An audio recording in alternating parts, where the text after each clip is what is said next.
So hey guys, how are you all? Welcome to Tsunami. So we are back with a brand new movie on what if Naruto tries to protecting his power in Tenten movie, but before we start, be sure to subscribe to our channel and like this video. Now let's begin the story.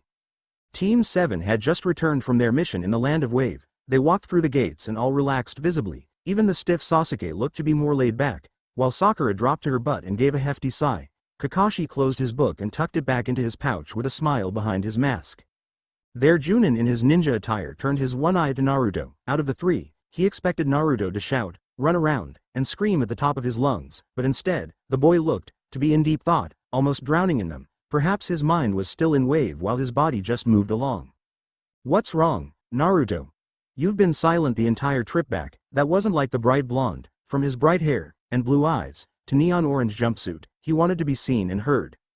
Sasuke cast a side-eyed look at his teammate. Naruto, who had fought for him, his now named rival, was being distant. The blonde was extremely out of character. Even when Sasuke bragged hoping to poke at Naruto, he got nothing and was brushed aside as if he were Sakura.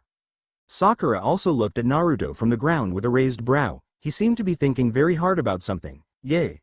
Why are you being all quiet? Aren't you happy to be home? Sakura knew that would get an answer out of him. He always answered her. Naruto looked up holding a frown on his lips. I've just been thinking, that's all. Oh, what were you thinking about? Kakashi asked. If it's taking me on a date. Forget it.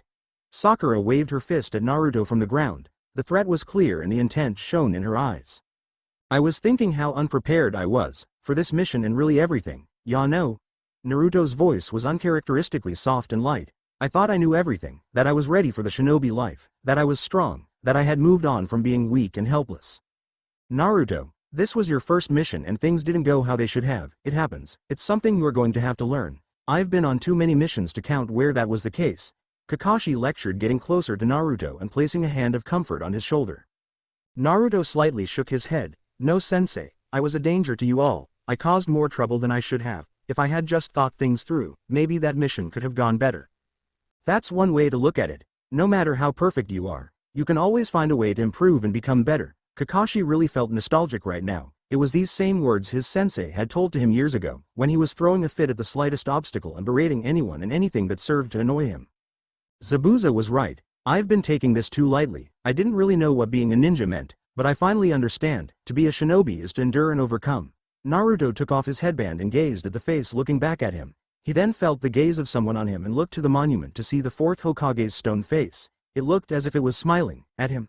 I am going to change and be better, and I never go back on my word because that is my ninja way. Now he was grinning again, his fist raised to the fourth Hokage's stone face. It'll be someone my parents can be proud of, whoever they are. Kakashi looked surprised for a moment before smiling down at his student. Great, you two could learn something from Naruto. HMPH, as if that loser could teach me anything. Sasuke crossed his arms and looked away, not wanting to show his smirk. I don't want to say it, but Naruto's right. I was completely useless during this mission. I didn't do a thing, just cried over Sasuke. Sakura thought, also feeling pathetic. The girl got a real wake-up call during this mission. Being a shinobi was real work that put her life on the line at all corners. Me too, sensei. I am going to be better. Huh, you too, huh? Well, that sure is great, isn't it? Kakashi turned to see Sasuke, the cherry on top, if only Sasuke. HMPH, never mind, they all should have known better. We can do it together. Sakura-chan. Naruto reached his hand out for the pinket to grab onto. She gripped Naruto's hand and was pulled to her feet. The three of us, the strongest cell in the history of the Leaf Village. He can pull this team together so easily. If he wises up as he said, he could become a team leader and lead this team without me. He's a natural-born leader. Kakashi's lips pulled up into a smile. I am really starting to like these guys. But I will see you guys later. I am going to visit the old man about something. I am going there as well. I can take you. Kakashi placed his hand on Naruto's shoulder and looked at the other two. Take the next 3 days off, and the Junin was gone in a gust of leaves. Whoa, what jutsu was that? Sakura asked, picking up one of the leaves that appeared out of nowhere, before looking towards Sasuke with a blush. Sasuke-kun, do you maybe wanna go on a date? Sasuke gave her a flat stare while she remained hopeful. Didn't you just say you'd do better? Go train and be of some use. You are so annoying, with his piece said. Sasuke walked off to his apartment to rest up and also self-reflect. Sakura's head dropped. Sasuke was right, she did say that. Now she had to follow through on it and make something of herself. Maybe then Sasuke would go out with her, until she shook her head. I have to become better for myself, not for anyone else. Like Naruto, he wants to better himself, and so will I. When Kakashi and Naruto appeared again, they were in the Hokage's office. Sensei, what jutsu was that? Naruto asked, trying to find his balance. It's called the body flicker, a teleportation jutsu.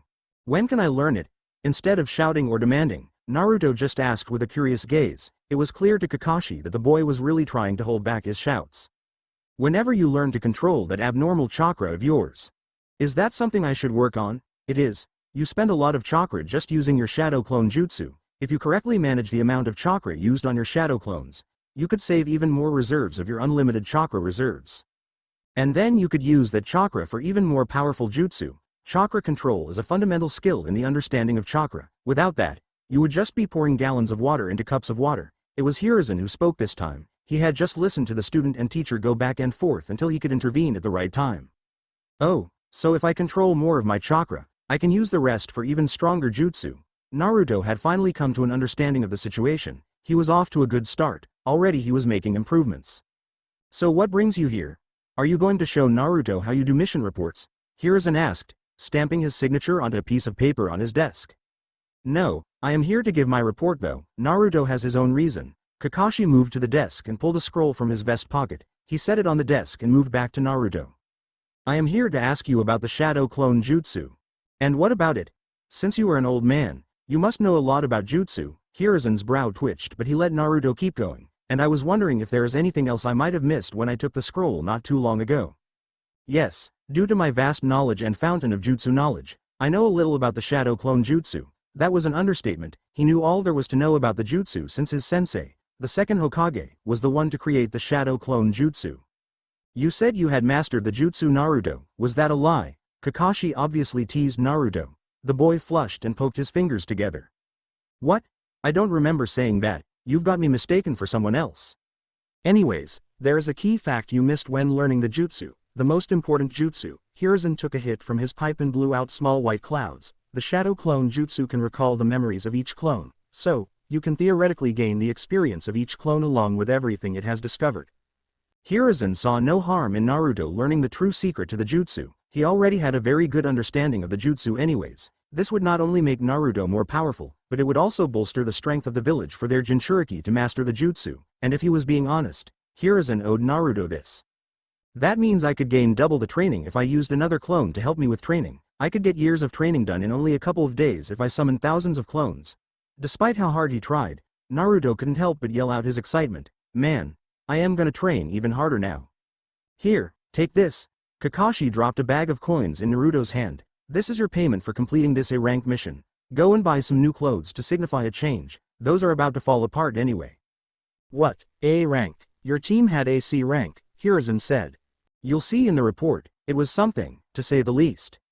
Naruto looked down at his torn jacket and pants. They were in tatters and had clear signs of damage. His pant leg was missing from the ankle down, while his right sleeve was torn open. Damn, this was the only ninja gear I had. Well, go treat yourself, Naruto. You deserve it. I am proud you are changing your life around. Kakashi's words were from the heart. He was really glad that Naruto would aim to do better. Just what happened on that mission? Was Hiruzen's worried thoughts. Yeah, thanks. I'll see ya around, old man and Kakashi-sensei. Naruto dismissed himself and left through the door. So, Kakashi, want to inform me on what the hell happened on his protection mission? And why it caused such a drastic shift in Naruto's mind from just one mission? Now Naruto was walking down the streets of the village, being subjected to the hateful gazes as always. Did these people have anything else to do? One day, they would all respect him and look up to him. But for now, he'd just ignore them and carry on with his life.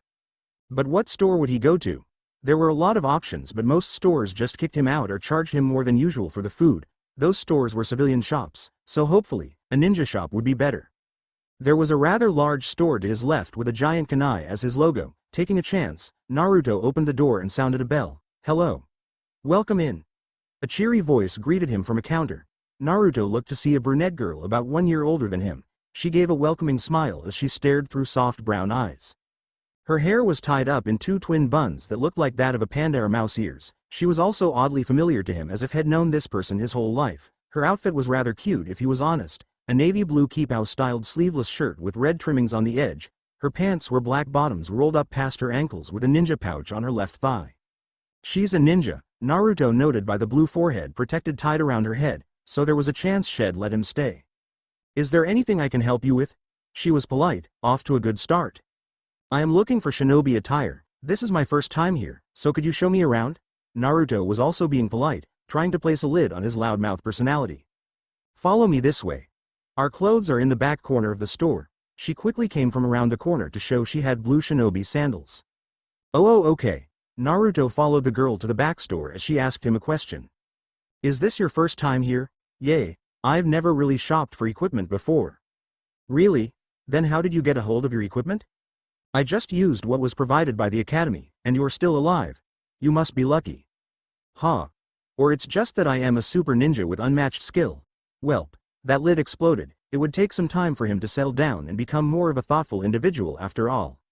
She giggled to herself, and the buns on her head twitched with her laughter, that seemed to flash something in his brain. Had seen that before, he was sure of it, and this feeling between the two of them was so strong and rich in fondness.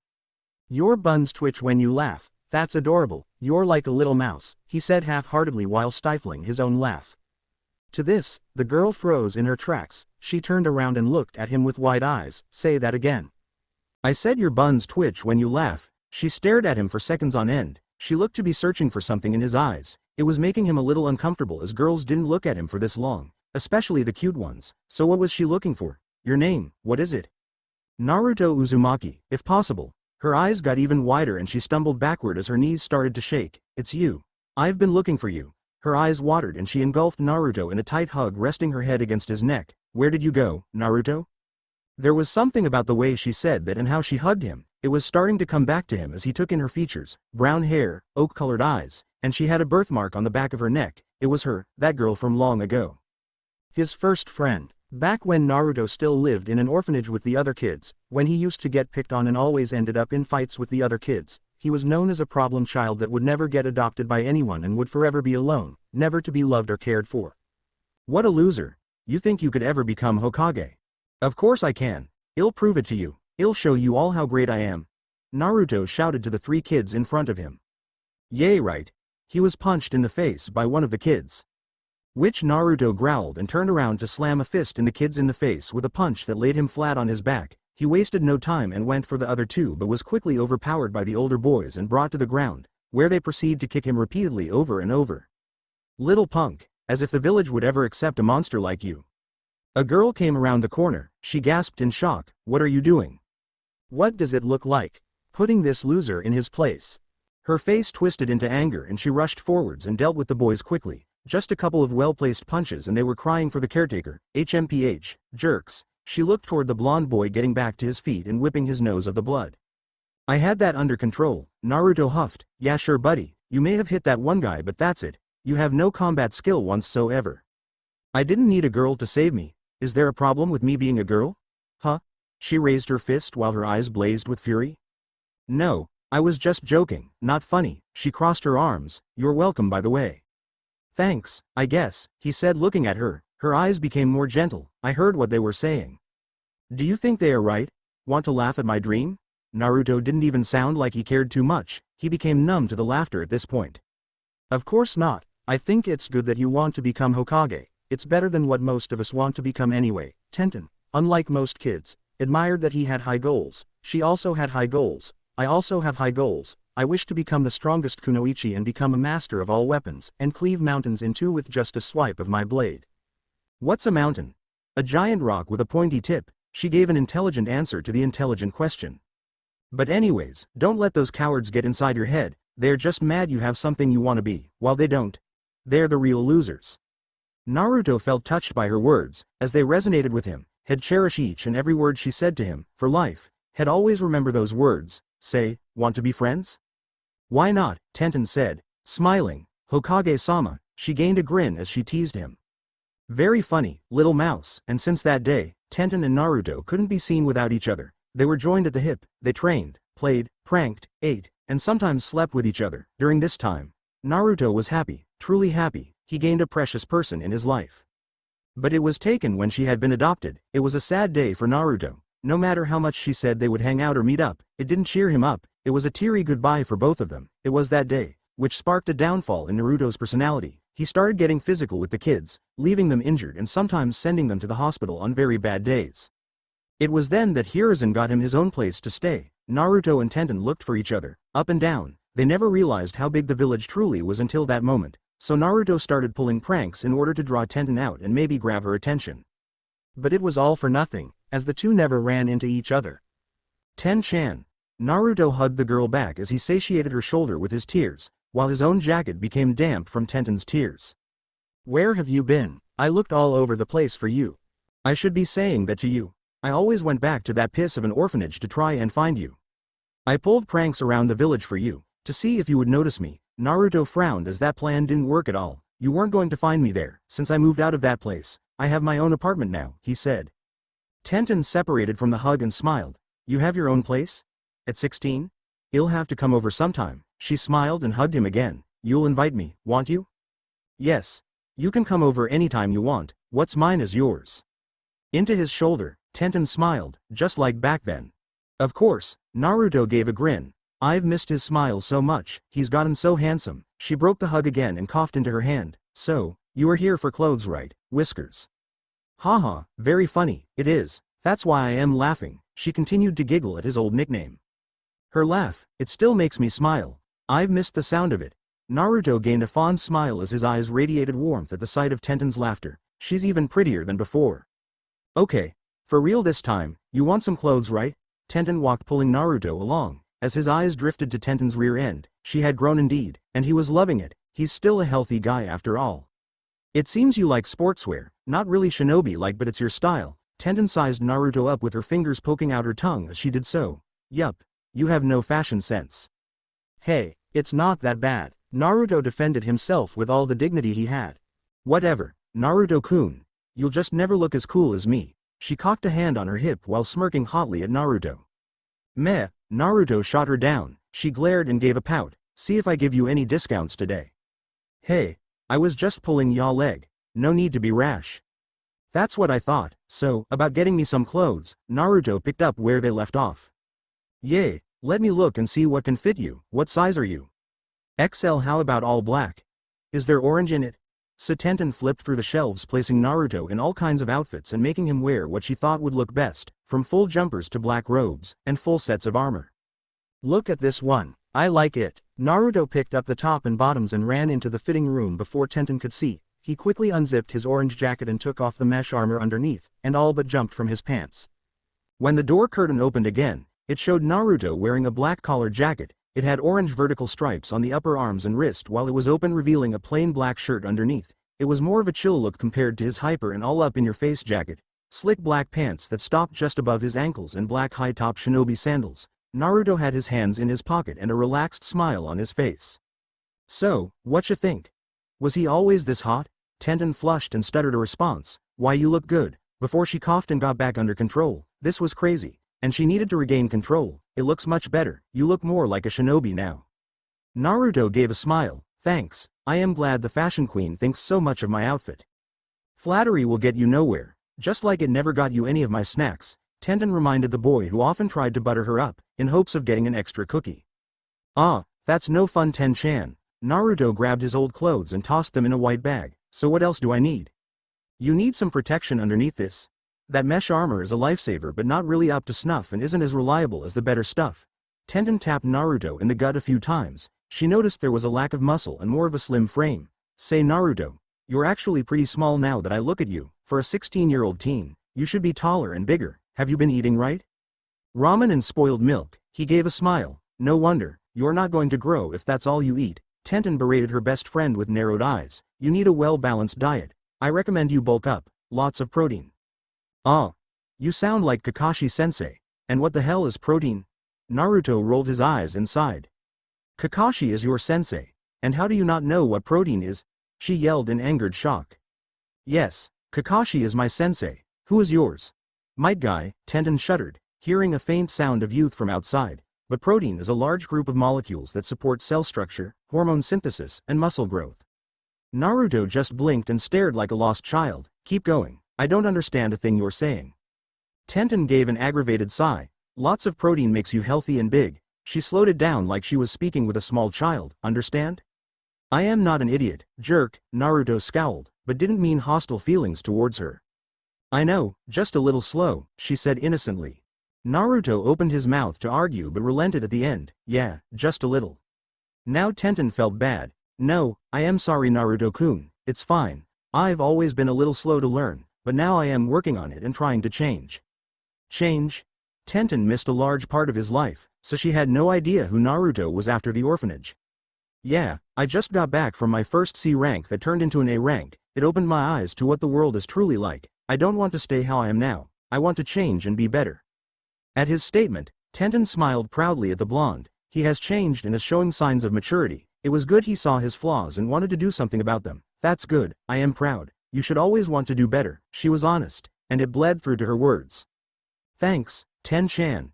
Anytime Naruto-kun. Tenten turned before she became trapped in the endless pool which was his eyes. Now let's get you some proper gear and armor. Great, I've got some training to do, Naruto said and followed Tenten to the counter. On a rack were many sheets of armor that shinobi wore under their clothing. Now, I am going to give you this carbon fiber armor for free as a reunion present. Thank me later. Tenten grabbed it off the rack and placed it on the counter. It's high quality and very resilient to blunt force attacks or kunai and shuriken. It's underrated and should really be worn more.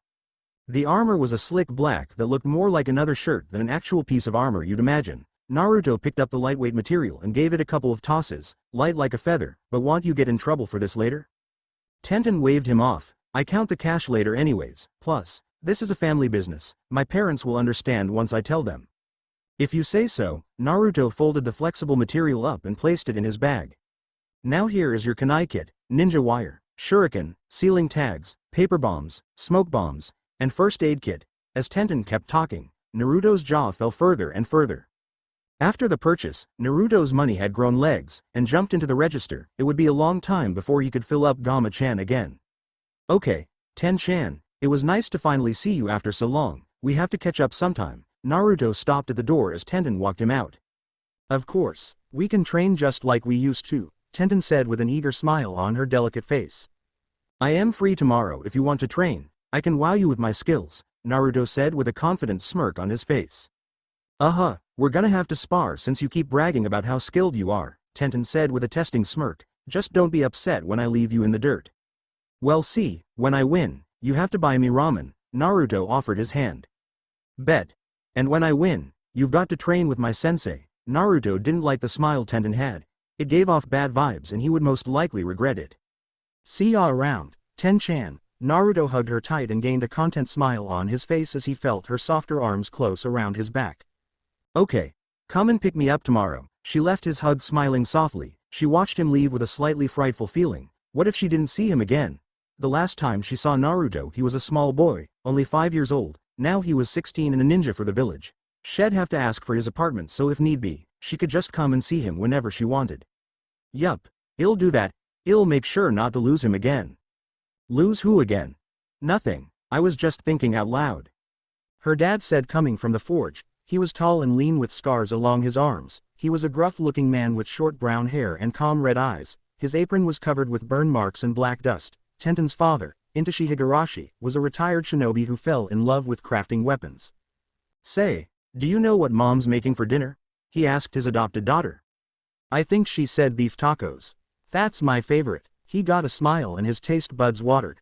I wanted mac and cheese. Tenten went back into the store with a cute pout of defiance.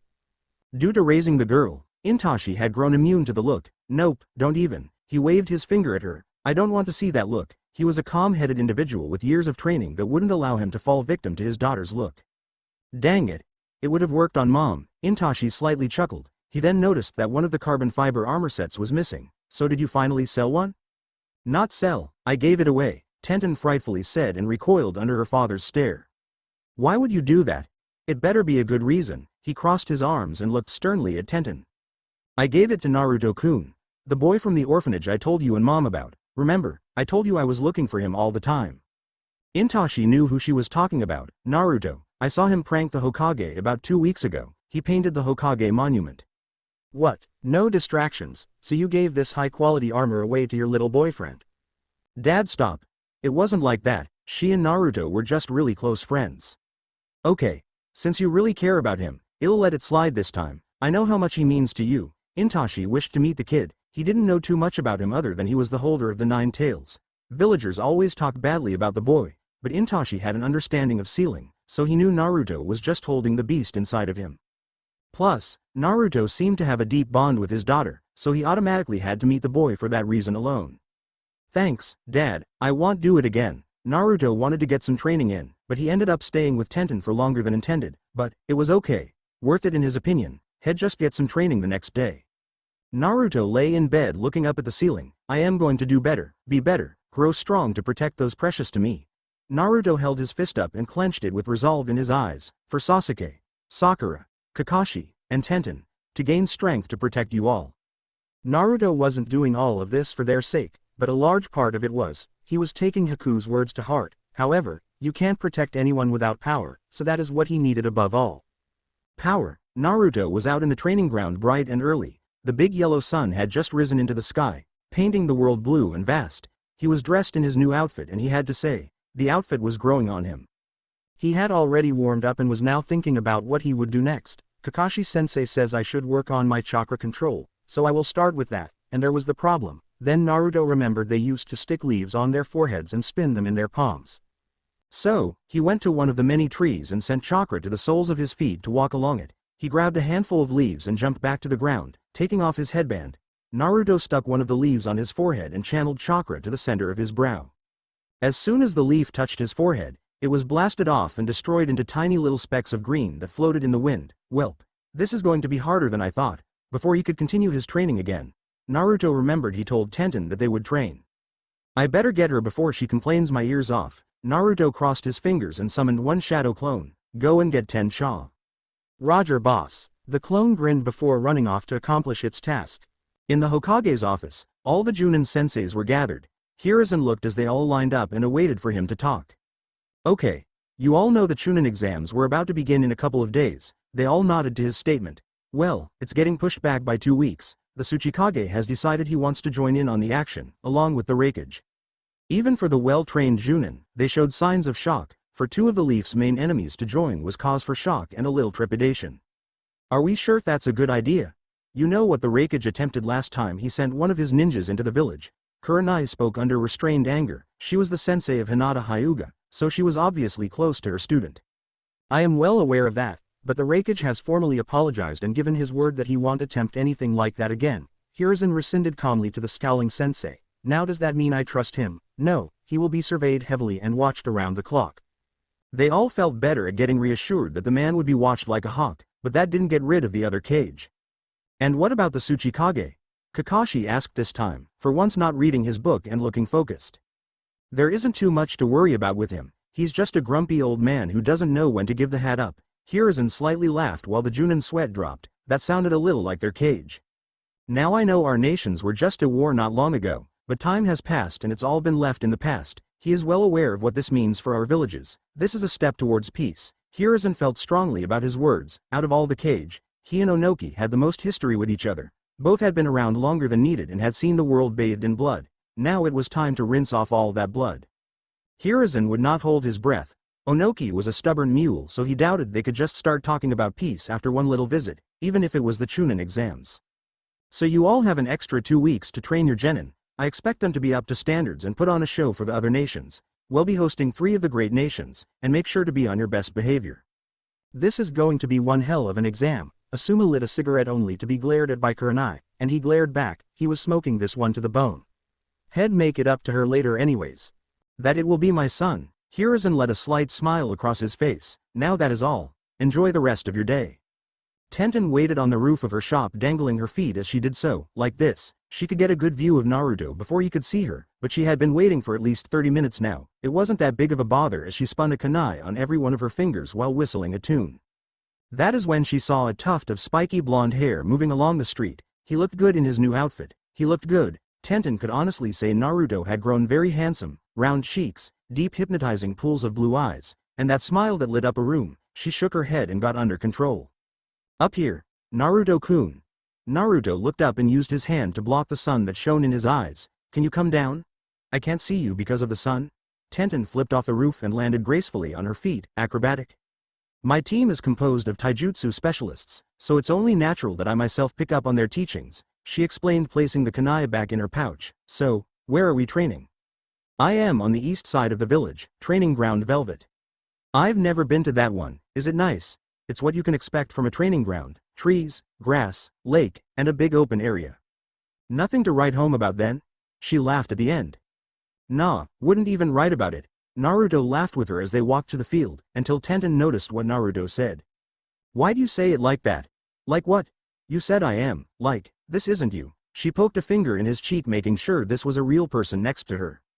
Naruto looked confused before gaining an understanding look. That's because this is a shadow clone of mine. The blonde gave the brunette a grin. Shadow clone? What's that? Tenten had never heard of the jutsu, but from the name, she knew it to be some cloning jutsu. It makes real copies that I can freely manipulate. They take a portion of my chakra and I can split it evenly, or make it random. Naruto, for once, gave a detailed answer while not leaving much to question. A real clone? Once more, she started to poke Naruto in the side. So this is a shadow clone, huh? Yup. Grinning, Naruto had more to say. I can also recall the memories and experiences of each clone. I just learned about that yesterday. I am jealous. Can you teach it to me? She asked with hope in her eyes. Not a chance. This jutsu takes a lot of chakra, and you don't look like you have a lot of chakra. And what's that supposed to mean? There was a clear warning in her question. It means you don't have enough chakra for it, Naruto said back, uncaring for the warning look she gave him. Is it because I am a girl? Tenten had stopped walking and looked at Naruto with hints of anger. She was sick of being underestimated because of her gender. Naruto stopped to look at her. Really? Do I look like the type to judge gender? To that, Tenten turned her head, not answering. It's a jutsu that takes a large amount of chakra. Even Kakashi-sensei can't make more than me. I am only saying this to keep you safe. Now she felt bad. Here she was, jumping to conclusions. Sorry, Naruto-kun. It's fine. I knew you were going to react like that. Naruto turned to keep walking, which Tenten fell into step next to him as they entered a forest region. How did you know that? Because I know you, Ten-chan. Even when we were kids, you were always strong-willed, keeping a headstrong when everyone else underestimated you. It's something I admire about you, Naruto honestly said, missing the blush that spread on Tenten's cheeks. That's what I admired about you. She also spoke from the heart, not hiding anything. Well, we're just the perfect match, aren't we? He said with a joking grin. The bun-haired girl laughed, bumping his shoulder. We are, aren't we? They fell into silence as they moved through the forest, just basking in the calming walk. Soon, Tenten could hear the sound of frustrated shouts and looked at Naruto, who grinned nervously back. Coming through the last set of trees, Tenten saw the field covered in Naruto clones who all sat around trying to stick leaves to their foreheads. Damn, this is crazy. And they are all your clones? Each and every one, the clone said, before going up in smoke and returning the memories to the original Naruto. Yo! Tenten saw Naruto hanging upside down by his feet above her, shocked into awe at the awesomeness of my jutsu. I've got to say, I am impressed, Naruto. She smiled up at the blonde. Naruto fell down to the ground next to the girl. So what do you want to train in? Before she could answer, a clone shot up and shouted its accomplishment. I did it, I finally got it to stick. The clone went up into smoke seconds later, then all the clones shouted for joy as they high-fived each other. Nar haha. Tenten hunched over and started to laugh. What's so funny? Tenten looked up to speak but dropped to her knees and started laughing again. You haha. Stick a leaf. Her laughter continued as she couldn't even speak. Naruto rolled his eyes as the girl mocked him. He now knew what was so funny. Yes, I just learned how to stick a leaf to my forehead. Oh my god, my stomach hurts. You are a genin and just learned this? What have you been doing? She wiped a tear from her eye and got back to her feet. Naruto's face fell and his mood shifted quickly. I haven't been the best ninja. I've been joking around this whole time. It wasn't until my recent mission that I got a taste of what the world was really like. It's filled with monsters, vermin, and those suffering under them. Tenten listened and gave Naruto her full attention. That's true, it's not right, but that's how the world is.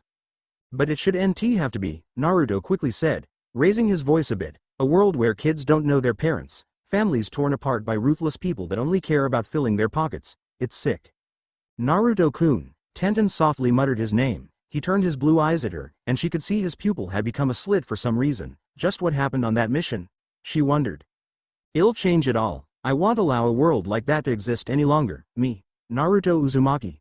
Naruto proudly stated, thumbing his chest as his eyes returned to normal and filled with passion. I'll create a peaceful world. I'll do it for sure. That's a big goal, Tenten remarked. Are you sure you can handle it? Are you kidding? Of course I will, just watch me. Tenten smiled. He had really changed and grown up. It was amazing, truly. She now felt invigorated to do more. What happened on that mission of your Naruto? What caused this big change? A story for some other time. Now, it was time to train. I'll tell you later. Let's train for now as the time is ticking. Tenten smirked. Down for that spar? If you want to lose so badly, be my guest. Tenten pulled out a scroll and aimed it towards Naruto. Unseal. A stream of fire rushed from the sealing paper toward a surprised Naruto. He had to quickly jump out of the way or be burned to a crisp. He made his clones pop so he could get the knowledge on how to better control his chakra. Now with that done, Naruto could fight better and more efficiently with his chakra. It wasn't like he had any jutsu or anything, which was a flaw he was becoming aware of. It would just allow him to have a better hold on his restless chakra. So Naruto used the shadow clone jutsu again. 5 came into view as they pulled out kunai and threw a volley of them towards Tenten, who smirked. Exploding Dragon Strike. A seal unwrapped itself from around Tenten and rushed from the ink. A dragon head of fire roared towards Naruto. It rushed right through the kunai, sending them off target. It connected with Naruto, blowing up in a great explosion. Was that too much? Tenten saw the smoky body of Naruto fall to the ground. She moved closer, still on guard. That is when the body puffed into smoke, blinding Tenten for the moment. When the smoke cleared, she was wrapped up in ninja wire and pushed to the ground. Quick and easy, Naruto rubbed under his nose with a grin. Tenten fell around, and her hands were still free. She rolled her eyes. His lack of experience was showing. You were cocky, but you haven't earned it. You are still a rookie. I've been a genin for a year now. You have to do better. She used hand signs and summoned a tanto to her hands. With a flick of her wrist, Tenten cut the wire and quickly cut down the clones. She's free. Get her. A clone shouted and just rushed in, only to be stabbed, followed by another clone and another clone. As this proceeded over and over again, Naruto looked on from the trees with worry. She's destroying them so effortlessly, I can't hit her. Naruto watched as Tenten jumped in the air. She pulled out 2 small scrolls, double dragon strike. The 2 heads of fire rushed down and exploded on his army of clones. Now she was looking for him, tanto in her hand, until she clicked it back into the sheath on her waist. She's equipped for war. Where are these weapons coming from? Want come out, I'll force you out. Tenten began to spin like a tornado as many sharp objects were thrown from her, including kunai, shuriken, swords, tantos, and knives. Think. Got it. She uses long-range weapons, so she has to be weak at taijutsu. Naruto rushed to Tenten with all his speed, which wasn't much. Tenten reacted quickly and took on a stance with her palms flat and out. Hyakuretsukaku. In a flash, Tenten struck Naruto with rapid kicks at him. Each kick landed with pinpoint accuracy as if she had a lock onto his body. She's crazy strong, Naruto said, falling back, only to snap back into focus. He went back into combat, exchanging blows with the girl, trying to brute force his way through her defense. Naruto didn't fight alone though. He used his shadow clones. Head punch and kick. Once he was done, he let the other shadow clone go while the clone summoned more clones until Tenten had to keep fighting off an army that only got bigger. Naruto sent a row of clones into Tenten, who now used a great sword to take big swings and cleave them all in half. Is this all you can do, Naruto-kun?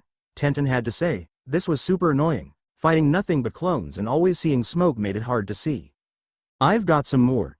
Naruto came flying through the smoke like an arrow being released from the quiver. This attack landed and his fist sunk into Tenten's gut, making her bend over on his fist as she gasped for air. And to close it out, more clones fell from the sky like falling drops of rain. It was a dogpile as they bombarded Tenten with attacks. Once it was over, Tenten had a bruised cheek while blood dripped from the side of her mouth. Wow, Naruto. You beat me. I don't know if I should be proud or angry. Naruto came over with a big smile. Told ya I was gonna win, didn't I? Naruto rubbed the back of his head with a sheepish grin. Tenten swiped the blood from her lip and felt the bruise on her cheek. That is when she drew a katana out of nowhere and rested it underneath his chin. Or maybe not.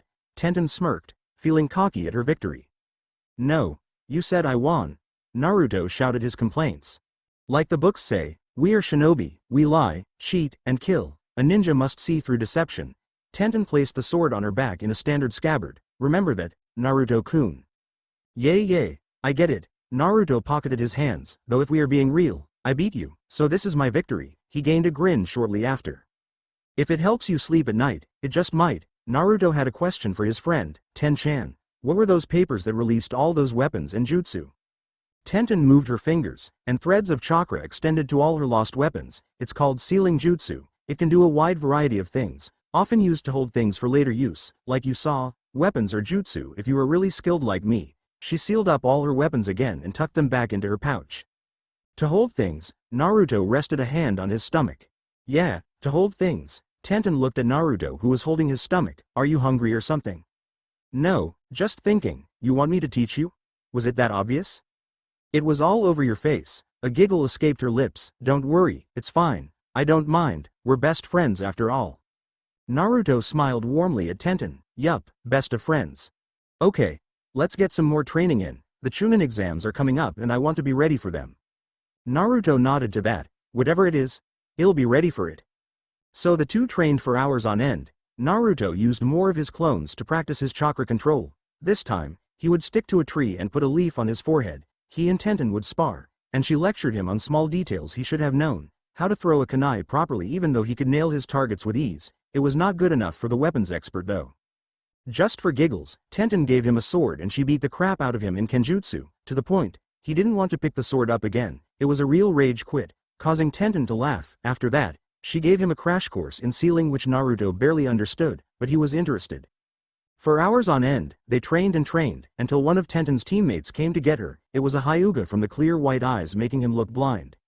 Tenten, Guy-sensei is calling. He has important news for us, the brown-haired boy with fair skin said passively. He wore a beige-colored shirt with dark brown shorts. His right arm along with his right leg was covered in bandages. Tenten frowned. Do I have to? Yes. His answer was stoic and he narrowed his eyes. He says it's about the Chunin exams. Fine. Tenten gave a defeated sigh. Sorry, Naruto-kun, I'll see you later. Don't worry about it. Naruto waved her off, feeling sad she had to leave so soon. Why do you want to stay with this loser anyway? What are you doing with him? Neji asked. Training. Why? It won't accomplish anything, you're still weak. His words were cold and reflected in his eyes that belittled her. Hey, Ten-chan is very strong, stronger than you will ever be. Naruto was quick to come to her defense. What would you know about it anyway, with your girly brown hair? HMPH, commoner, entertain yourself. He gave Naruto his back and turned. Why you? Naruto growled dangerously. No, let it go. Tenten came in front of Naruto and looked into his eyes. It's fine, I've gotten used to it. She looked away becoming sad. This served to make Naruto even more angry. You mean he talks to you like this all the time? That's not right. Naruto got ready for a fight and was about to summon his clones, until Tenten grabbed his hands. No Naruto-kun, you can't beat him. He's the strongest member of my team, a genius from the Hyuga clan. You'll only get hurt trying to fight him. Tenten forced Naruto's hands down as she talked to Naruto. She wanted to stress the power Neji wielded to the blonde. I don't care if he is a genius, I'll crush him. Naruto narrowed his blue eyes towards the back of Neji who turned to meet the heated eyes of Naruto. No, you can't beat him as you are. We'll train some more tomorrow. Yeah? Tenten made Naruto look at her by grabbing his face.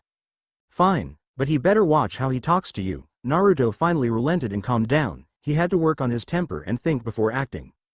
As if Neji was halted from saying more as Tenten glared at him with a fury had never seen in her eyes. Whatever, you know the way back. Neji flashed away once he was done. See you tomorrow, and thanks for trying to stick up for me. No problem, but you can't let that guy talk down to you like that. Naruto looked at Tenten angrily. She was so cool about this. Tenten ducked her head away. I try, but he's right. I can't defeat him. He's stronger than me.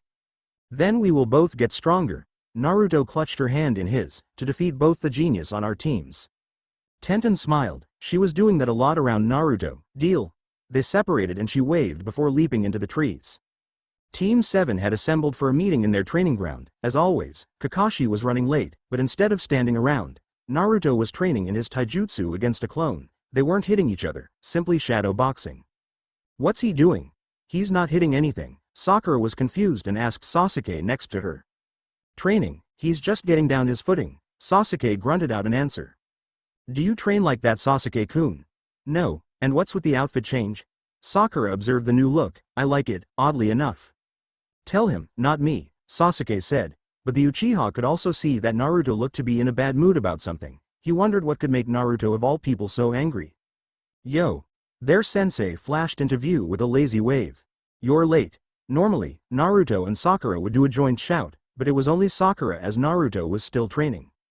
Looks like someone used the funds well, Kakashi noted while dropping from the tree. Gather around you three.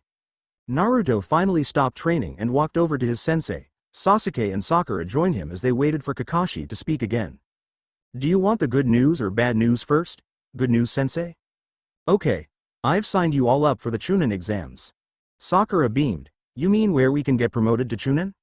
Someone has done their research. Kakashi noted the smart girl on the team, and the bad news is, they have been pushed back by 2 weeks. Naruto finally spoke up for the first time. Good news, we have 2 extra weeks to train. Giving an eye smile, Kakashi answered, that's one way to look at things. So we are going to train non-stop for the next 2 weeks, Sasuke declared, looking sternly at their sensei. Wave had served to wake him up as well. The boy thought he was plenty strong already, however, that was far from the truth. He had all but died during that mission, to someone weaker than Itachi. If that's what my little genin want, great, because I need your help, sensei. I want you to teach me how to shoot a fireball like Sasuke, Naruto said. During his fight with Tenten, he noticed he had no jutsu to deal with her and could only use his clones to dogpile the girl. It's not that easy, Naruto. I have a fire affinity. Sasuke looked cocky at Naruto. And what's that supposed to mean? Naruto glared at the boy. It means, you can't do one. Do you even know what affinity you have? Sasuke crossed his arms as he looked at Naruto curiously, but he already knew the answer. I don't know.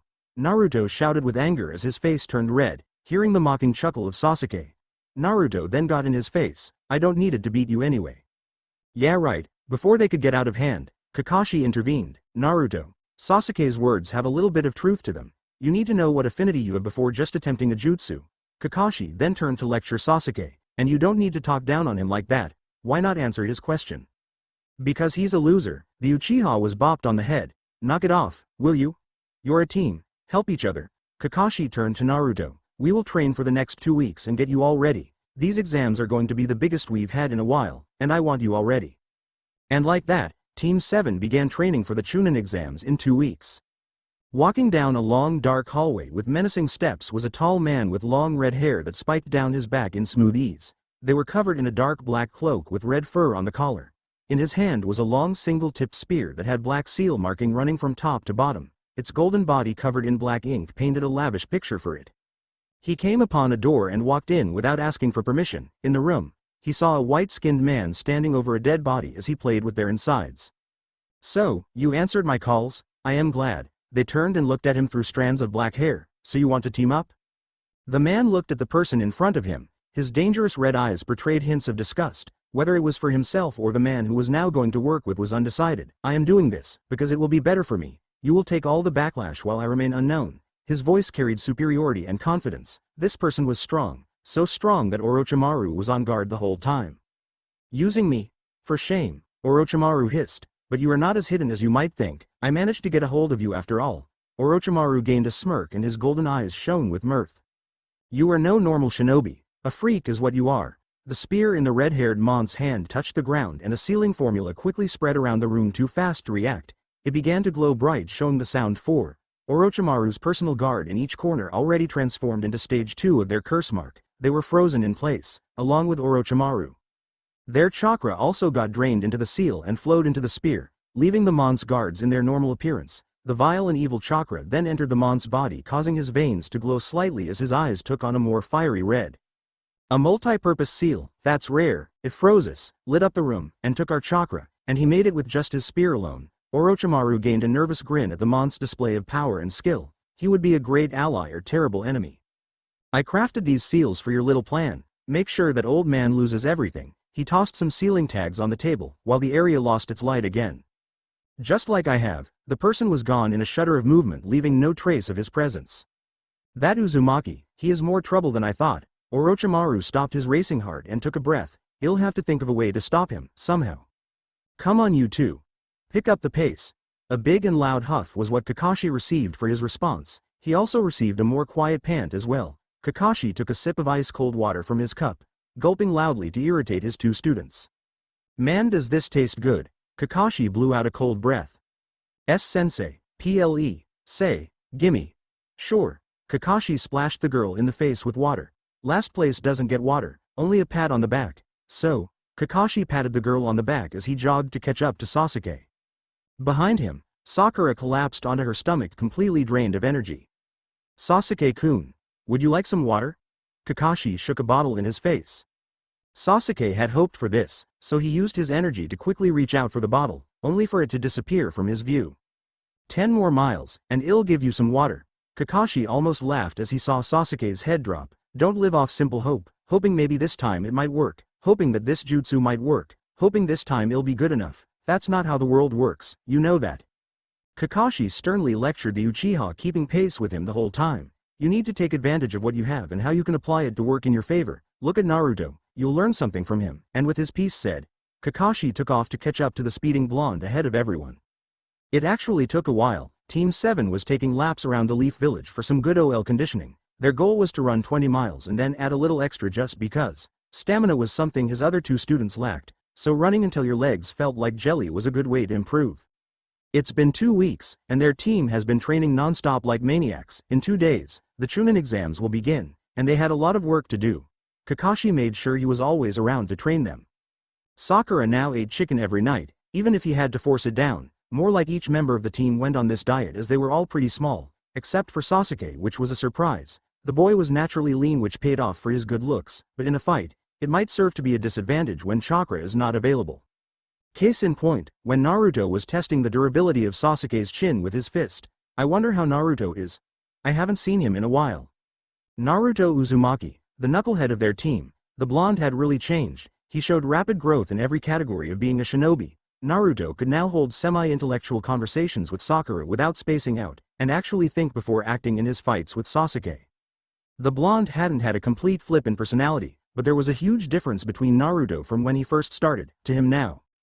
Tenten seems to be quite the teacher. She really made Naruto into something I didn't think was possible. Who would have thought she could take such a small detail and really cause it to be life-changing? Not to mention the training she put the blonde through. It was essentially guys training boot camp on a lesser scale.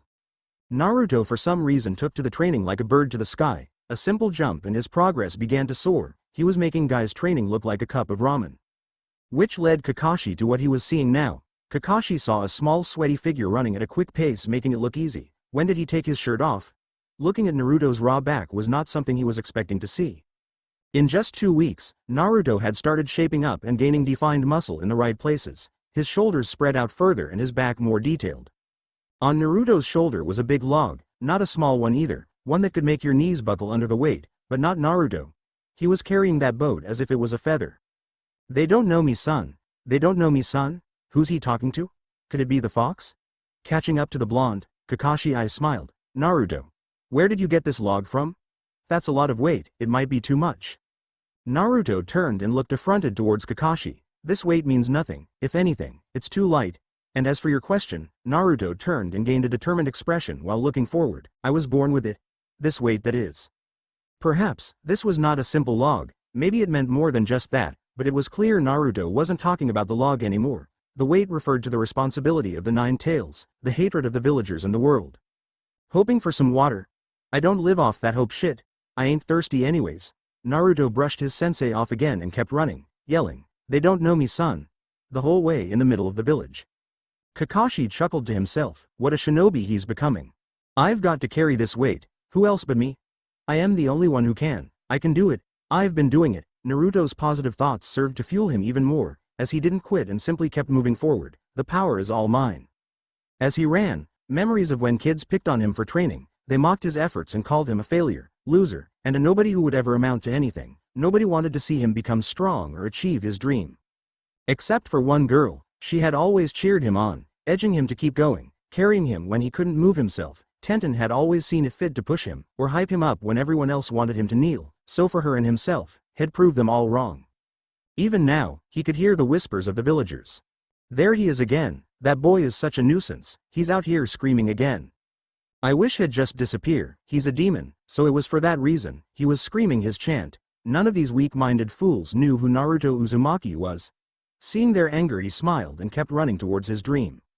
Puts a grin on my face. He opened his mouth and laughed, vocally mocking them all. They don't fucking know me. I am Naruto Uzumaki, bitches. Kakashi now understood. Naruto was speaking to himself and the villagers. Their hate fueled him, motivated him to prove them wrong. Sensei, your son, it's incredible. Kakashi clenched his fist as he felt motivated by Naruto. Perhaps I should get back into training as well? I can't let something like Wave happen all over again. As Naruto ran along the path, he saw a girl lying on the ground, Sakura, why are you sleeping? Naruto dropped the log in the middle of the road and poked his teammate's body. The girl only grunted as she didn't take any action against Naruto, so he did what he thought was right. Naruto picked the girl up and placed her over his shoulder like a sack. "I'll carry your weight as well." He began to run again until catching Sasuke, who was barely moving his legs. "Come on, duckbutt. My grandma runs faster than you, and I don't even know her." Sasuke grit his teeth at the mockery before springing ahead of Naruto. He then tossed a smirk to the blonde, who gave a grin. During all this, it served to wake up Sakura as she slowly blinked her eyes. She felt the hot body of Naruto carrying her like she was some box. She quickly got angry and hit him on the head, hurting herself instead. "Oh, Sakura, you're up." Over the 2 weeks, Naruto began to see Sakura less and less romantically. Not that she had grown ugly, as she was super cute and nice, it just faded away, until it became nothing but a gust in the wind. "Naruto, you idiot. Why are you carrying me half naked?" "Because you fell on your ass, I wasn't just going to leave you behind." Naruto shouted back, glaring at the pinkette. When Sakura used to scream and yell at him, Naruto normally deserved it and just let it happen. He thought that if he raised his voice back, she would get even more angry at him and ruin his chance of dating the girl. From the beginning, there was never any chance of Naruto gaining the affection of Sakura, not when Sasuke was around to sweep the girl off her feet, and when Naruto realized it, he laughed. Sasuke had it all, the fame, attention, and respect of everyone. He even had the heart of the girl he used to love. And he brushed it all off. There was a point where Naruto would have done anything to get what Sasuke had, but he came to realize it all meant nothing if you weren't happy with yourself. "Then you should have left me there until my Sasuke-kun picked me up." As if his scrawny shoulders could hold you up. "You ought to be lucky I am such a nice guy and picked you up in the first place." "Naruto. When I get my energy back." A slap sounded and Naruto spanked Sakura on her plump butt. She was so shocked, all she could do was blush and hold her mouth open in shock. Naruto. Her face was burning red in anger and embarrassment as Naruto had been the first boy to touch her backside, which was supposed to be Sasuke. Acting quickly, Naruto threw Sakura on Sasuke's back and laughed as he ran past. "Naruto. I am gonna kill you. You hear me? I'll rip off your arm and beat you with it." Sakura rustled in Sasuke's arm as she cursed the laughing blonde, until Sasuke let her go and watched as Naruto had to run quicker or be beaten to death by Sakura. Sasuke ran to catch up, trying and failing to hide his smile. Back in the training ground, the students of Kakashi were on the ground resting. Sakura had fallen onto the back of Sasuke, who was too tired to push her off, even though he wouldn't in the first place. Naruto lay on his back looking at the clouds. "Okay. Break time's over." Kakashi closed his book and walked over to the resting genin. "This is the last day of training, so we gotta make it count. You've all been doing well so far, let's not slow down our steps now." "Do you mean it, sensei? We've grown stronger?" Sakura asked, raising up with a hopeful smile. For her question, she got an eye smile. "Yes. You've made the most progress, Sakura, because to be frank, you were the weakest member on the team and still are, but because of how weak you were, your progress reached the moon." Sakura didn't know whether to be happy or insulted. It was true she was the weakest on the team and often held the two boys back, but her sensei was right and she had shown tremendous progress, so she just gave a strained smile. "Sakura," Sasuke called, sitting up, "you have excellent chakra control. Perhaps you should use your great intellect and study medical ninjutsu as well as genjutsu." To no one's surprise, Sakura gasped and turned beet red. "Sasuke-kun. You really think so?" She received a firm nod along with a smirk. She gave a warm smile with pure joy swimming in her emerald-colored eyes. "Thank you." Her smile caused the Uchiha to turn in the opposite direction or else start to feel strange. While looking away, he saw Naruto and Kakashi smirking devilishly at him. "I am going to kill those two." "Yeah, Sakura. Sasuke makes a good point. You've got some of the best chakra control, but you are lacking when it comes to fighting." Instead of blowing up at Naruto, Sakura held her tongue and listened to what Naruto had to say. "Ten-chan always talks about Tsunade Senju, so maybe you could be like her, just better of course." Tsunade Senju. But she's a Sannin. Sakura knew all about the powerful women. There weren't many people who didn't know who that was. I hear she's the best medical ninja in the world and has super strength." "Thank you, Naruto. I'll look into it." Sakura was grateful for the help. Naruto had calmed down, and when he wasn't hounding her for a date, he was good company, she discovered. They bickered like siblings and she found he always got on her nerves like one. She had begun to feel bad for how she treated Naruto. It wasn't right. Now as their team grew closer, she and Naruto naturally did, and they became extremely close friends. "Now, you and me, Sasuke, today is the day I beat you." "HMPH, in your dreams." Kakashi stepped in the middle of the two. "Just a minute, I didn't tell you what we would be doing." The boys settled and listened. Naruto, you know the drill. Create your shadow clones and go read books while the others do chakra control practice. Naruto created the army of blondes and they all filed off into their groups. And Sasuke, you and Naruto can fight, but after that we are going to work on speed training and advancing your control over the Sharingan. Kakashi then turned to look at Sakura, and we have got some chakra building exercises for you as well as more physical training, so you'll be with Sasuke. Sakura dropped her head at having to do more physical training. Yes, sensei. Now, you two make the seal of unison. The boys raised their fingers before locking them. Alright. Now, Kakashi jumped off to give them some space. Fight. Popping from the ground were two arms of Naruto's shadow clone. They reached for Sasuke's ankles, but he was quick to evade and leap into the air, to which Sasuke saw Naruto hurling more clones toward him. It wasn't impossible, but it was hard. Sasuke managed to dispel the clones with visible effort. Ever since Naruto had gathered a style of fighting, his taijutsu had taken to the stars. The clones put up a fight before being killed. Shadow Clone Jutsu. Sasuke heard the words echo from behind his back, being slightly covered by the sun. Naruto could be seen with two other clones of himself. There was no grin on his face or any twitch of facial muscles that would serve to show he wasn't in control. It was quite scary to see Naruto being so quiet and not telegraphing his moves like he used to, something he no doubt learned from Kakashi helps. Naruto Stream. The clones whose palms were covered in wind nature chakra which soon covered Naruto helped increase his velocity as he sped toward the Uchiha. Sasuke activated his Sharingan and attempted to predict Naruto's trajectory but failed to do so as he felt Naruto connect a palm thrust to his gut, sending him crashing into the ground. Naruto landed beside Sasuke with a slight smirk. My wind style training has progressed far, don't you think? Sasuke couldn't speak as the wind in his lungs had been knocked out, forcing him to cough. He glared at Naruto and used chakra to increase his speed. He went and did a sweeping kick towards Naruto's feet, to which Naruto predicted and moved backward. Sasuke planted his arm and used his leg for an upward kick to Naruto's head, to which Naruto caught the leg, and Sasuke rolled underneath Naruto and came up from behind the blonde. Naruto grabbed Sasuke's arms and used his superior strength to force his arms open and moved into a spin kick. Sasuke put up his guard and was sent skidding on the ground. He got up and saw Naruto in a stance that was becoming familiar to him. His right foot was extended and he had his hands out ready to lay quick and powerful strikes onto him. Even using my Sharingan, I find it hard to copy his moves. He's so fast and strong, not to mention his clones ganging up on me. Sasuke got to his feet and wiped the blood coming from his mouth. About time you made this interesting for me. I was sick of beating your skull in. You look tired. Can't keep up. Sasuke did not answer the jab and instead rushed forward to face Naruto in taijutsu, their fist connected, shaking the bones in their bodies. Sasuke was gaining on Naruto as he landed punches, kicks, and the occasional elbow. Naruto began to use his shadow clones to help even things out as they didn't let Sasuke breathe as his punches landed more and more. He batted away Sasuke's next attacks and sent two quick punches to his chest with great force. Their pace picked up as chakra began to enhance their attack power as quickly as their skill was put on display. Fire Style. Fireball Jutsu. A clone threw Naruto out of the path of the jutsu and he created more to send him leg first into the blocking Uchiha. I'll show you another jutsu I created. It's just like your fireball in a way. Naruto punched Sasuke away and created some space. He didn't use hand signs as it wasn't needed. His chest puffed up before he blew out a giant blast of chakra that moved with the unstoppable force of a train. That looks like, Kakashi felt alarmed as that looked like a tailed beast bomb performed by tailed beast. No sensei. Sasuke-kun can't be hit by that. Sakura looked worried and ready to jump into battle herself. It's fine. Naruto wouldn't throw something at Sasuke that might kill him, or maybe he would. He definitely would, and they both knew it. Sasuke was going to dodge until he felt his limbs stuck in place and being grabbed by a clone of Naruto. You were distracted by the light show, a clone said cockily. Damn, was all Sasuke said.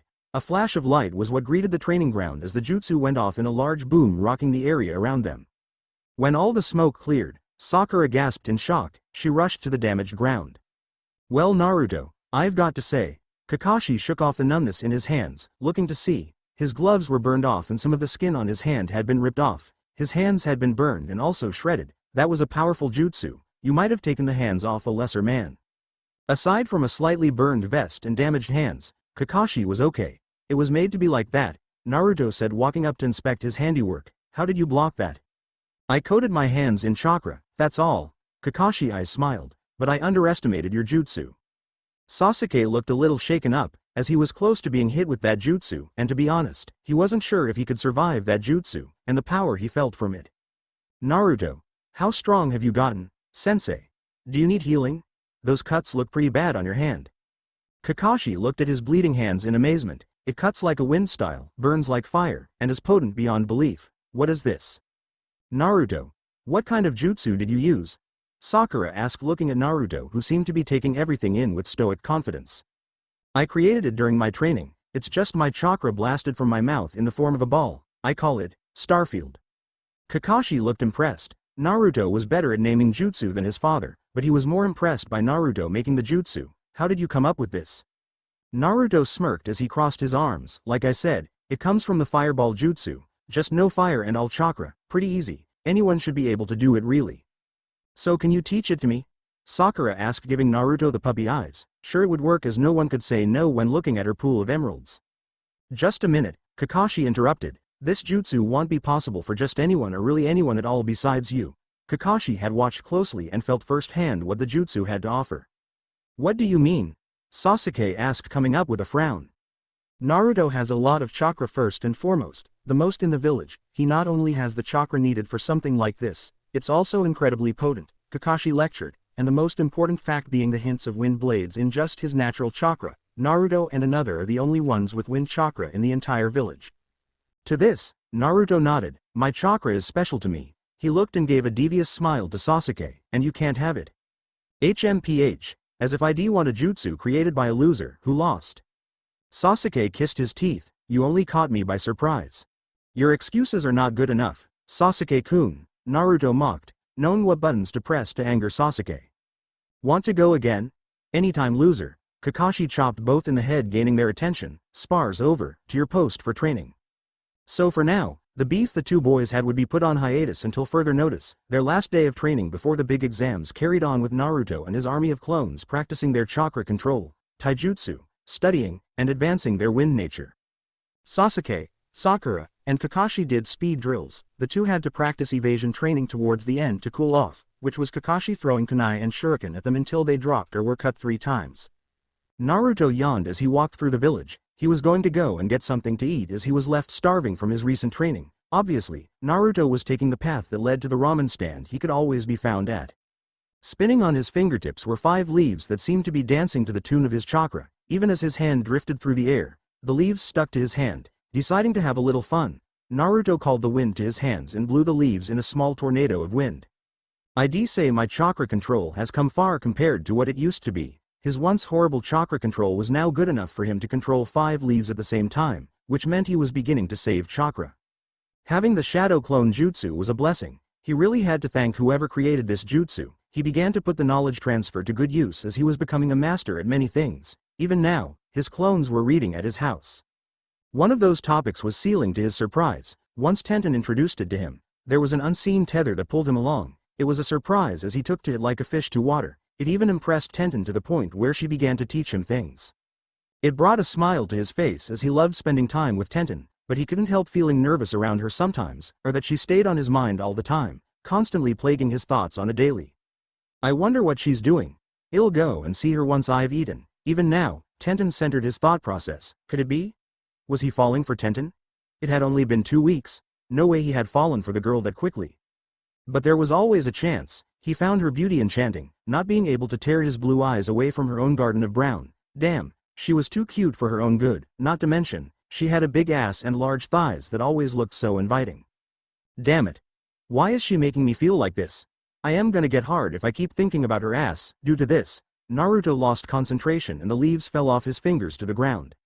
Or at least would have until an updraft of wind blew the leaves back into his hand while also ruffling his hair a bit. Naruto wasn't surprised by the person. He was more surprised by the powerful wind style.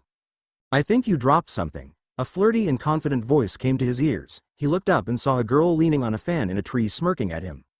She wore attractive clothing. It made her look noble and stunning if Naruto was being honest. She was so gorgeous that it could have made a lesser man blush and beg for her name. Covering her lithe form was a short-sleeved black kimono that had a slit along her leg up to her tight and a revealing neckline.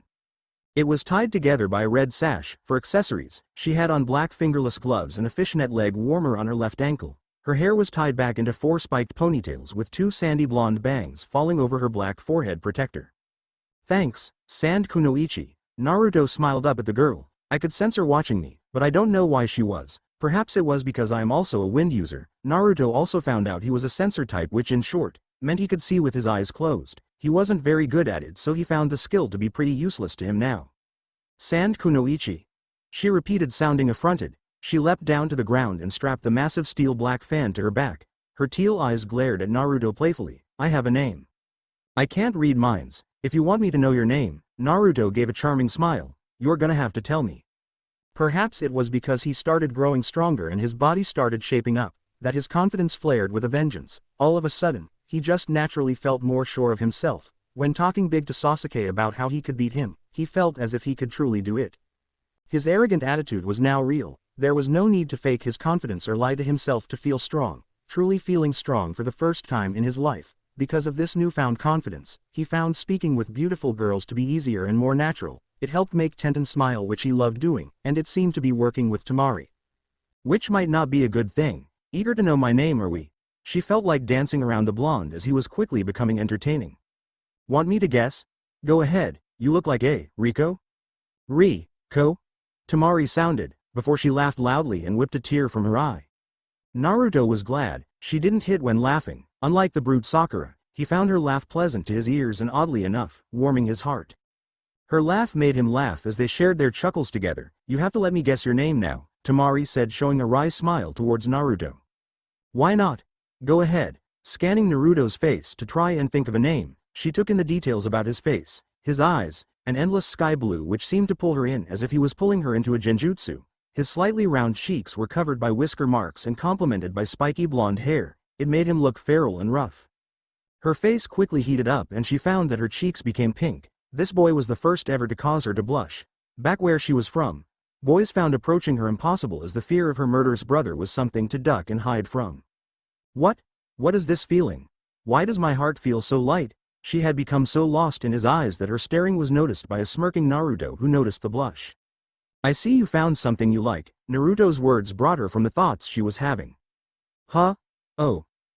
Temari coughed into her hand, feeling extremely embarrassed. She saw Naruto laughing joyfully and glared. It's not funny. Stop laughing. Sorry, this is the first time something like this has happened. Naruto calmed down and just reassured her calmly. Feel honored it was by someone as noble as me. What? Are you a princess? I am actually. The girl's confident attitude was back in full swing. My apologies, princess. Naruto did a fake bow. Your disrespect is noted. Temari folded her arms over her impressive bust, which caught Naruto's attention. His eyes drifted over the woman in front of him. Gyat. That was all Naruto could think. If Tenten was cute and adorable, this specimen in front of him was sexy and sensual. Not to say he didn't find Tenten sexy, which he did. These two just portrayed it in different ways. The name is Naruto Uzumaki. He finally introduced himself and extended his hand for a shake. Temari, princess of the hidden sand village. She reached her hand out and the two blondes shook hands. At the same time, both blondes felt a jolt in their bodies and they smiled, liking the feeling. Naruto pulled his hand away first and swore he felt Temari resist the action, but he shook it off and continued smiling. Naruto, since I am new in town, mind showing me around? I'd like to get somewhat familiar with my surroundings for the exams coming up. Naruto rubbed the back of his head and felt tense. I was about to go and get something to eat. Can it wait till another time or something? Much like Temari, Naruto too was bold and blunt, often speaking his mind, but he felt bad for a reason unknown to him. Temari instantly regretted that. She cursed for asking that. It was basically asking him out on a date, but she didn't want to stop talking to Naruto just yet. Well, mind showing me a restaurant? I am feeling kind of hungry myself.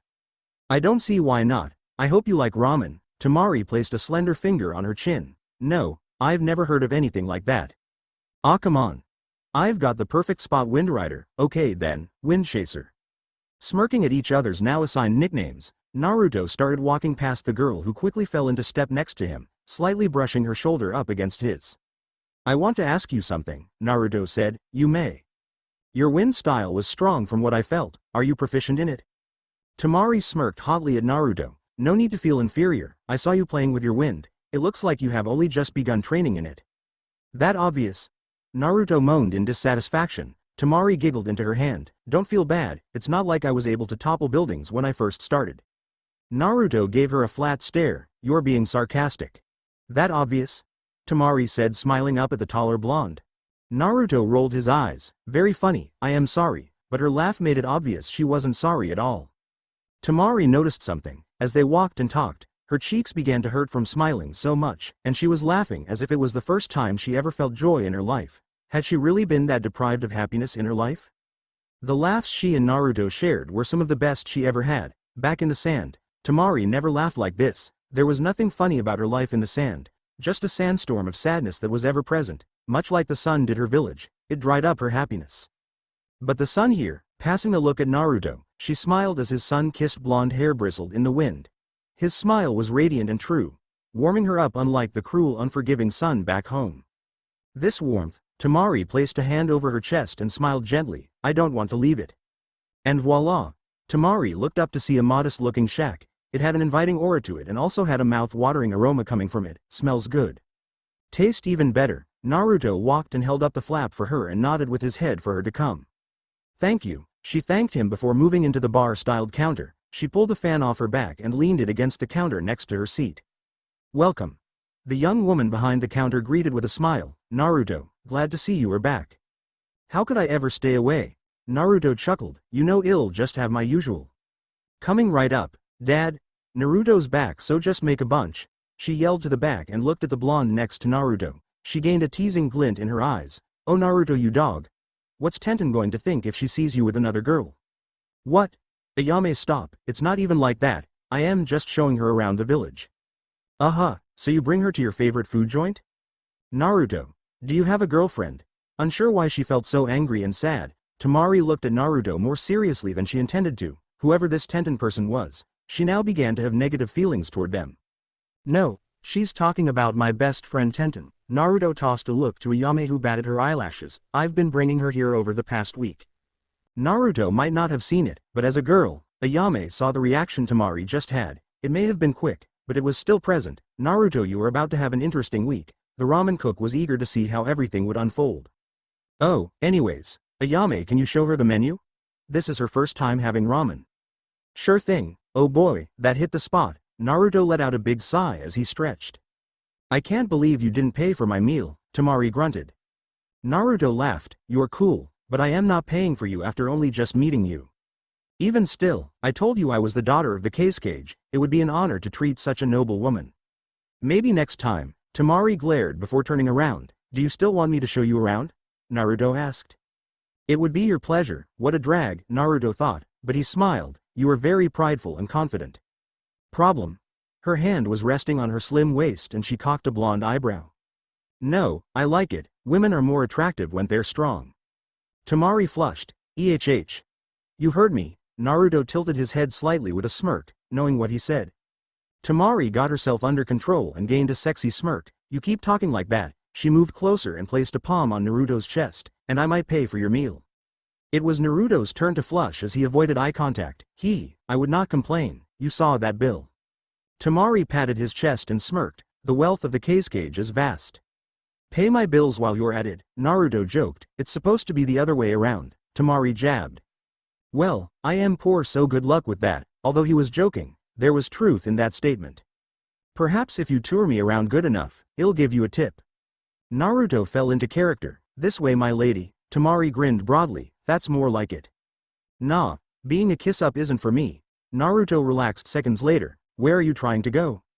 Tamari's sweat dropped, but she was secretly glad Naruto wasn't that kind of guy. She dealt with ass-kissers her whole life, so Naruto not walking on glass around her was a nice feeling, a second wind so to speak.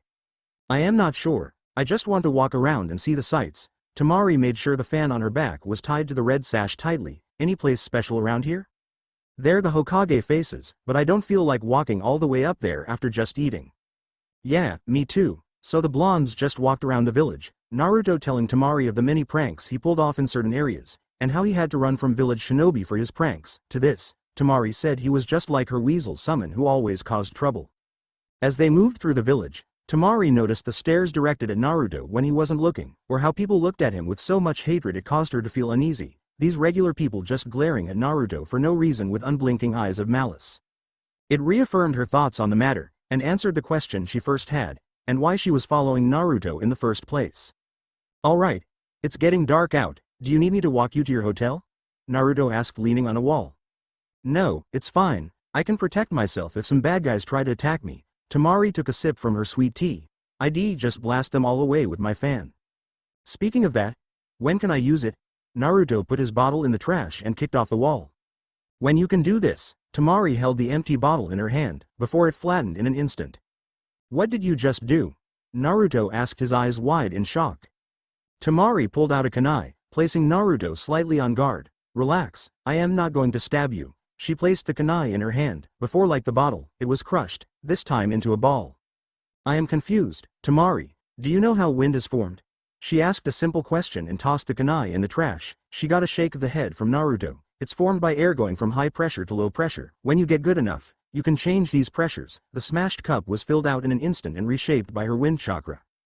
That's amazing. Naruto was shocked. He didn't think anything like that was possible. Can you teach me? No, I can't. Temari floated the cup into the trash and smiled sadly at Naruto. We're from different villages and might face each other in the Chunin exams. I can't let you get too strong, or I won't be able to crush you. Naruto shuddered. Maybe, if Temari got strong enough, she could actually crush someone from the wind pressure alone, but he gave her a challenge smirk. Fine then, if I beat you at any time during the Chunin exams, you have to help me with my wind style. Temari snickered. It will never happen, but fine, I'll humor you, Naruto. They shook on it. Once again, that jolt shot through their bodies. While holding hands, Temari's hand fit perfectly inside Naruto's larger hand, much to their surprise. Temari let go first this time and thought Naruto this time resisted. They stared at each other in silence for several seconds before breaking eye contact and looking anywhere but at each other. I'll see you around, Temari. Why yeah, see ya. Temari backed up and was swept up in a tornado of wind that slowly phased out of existence. Man, she's so cool, Naruto couldn't help but praise. He walked off and stopped for a second. What am I doing? Why was I acting like that with her? For the life of him, Naruto couldn't find an answer, so he just sighed and walked off with his hands in his pockets. Tenten was lying in her bed, gently kicking her feet. She was reading through a magazine of weapons. She liked to read different types of magazines to get ideas for her next masterpiece. Where is Naruto? I haven't seen him all day. She frowned and rolled on her back. She was in her nightwear, small shorts and buttoned pajama shirt with shuriken on it. I can't seem to stop thinking about him. I wonder if he thinks about me the way I think about him? Tenten took in a breath. I can't believe it. I am crushing on Whiskers. Tenten knew these feelings creeping into her heart. Naruto wasn't her first crush, as Neji held that spot, but with Naruto walking back into her life, those feelings quickly shifted. He had her up all night thinking about him. Imagining herself in the place of a romance protagonist, while Naruto swept her off her feet with his sensual words, only to be reminded Naruto wasn't that kind of guy, as he was cheesy and his pickup lines needed work. But she noticed he was becoming more flirty with her, and on some occasions, she caught him checking her out, which excited her. His eyes would become so lustful and she wondered if he was going to act on his feelings. The same could be said for her, however, when Naruto wasn't looking. She snuck in looks at Naruto's body. He was becoming so powerful, and that was a massive turn-on for her. Tenten placed the magazine on her face and squealed as she rolled on her bed. Damn you, Naruto-kun. Making me feel like this. I can't help it. Tenten laid back on her pillow and looked to the ceiling. Maybe I've always liked you, but just never realized it. What was she going to do? Naruto didn't know the first thing about love, which is probably why he was so bad at romance. Well, it would be nice to grow with him together as a couple and figure these things out as a team. She then heard the sound of something crash against her window. The lights were off, so she couldn't see what was out there clearly. It happened again, and she moved closer while grabbing a dagger hanging from her wall. Crack. Now that she was up close, she saw a blonde throwing small rocks at her window from the street. Naruto. What are you doing? Hi Ten-chan. He gave her that grin. Despite her heart jumping, she glared at Naruto. Where have you been all day? Naruto scratched the back of his head. Well, I was training with my team all morning till noon, I think. Then I did some things on my own. And I met this girl named Temari, and showed her around. Pretty busy day.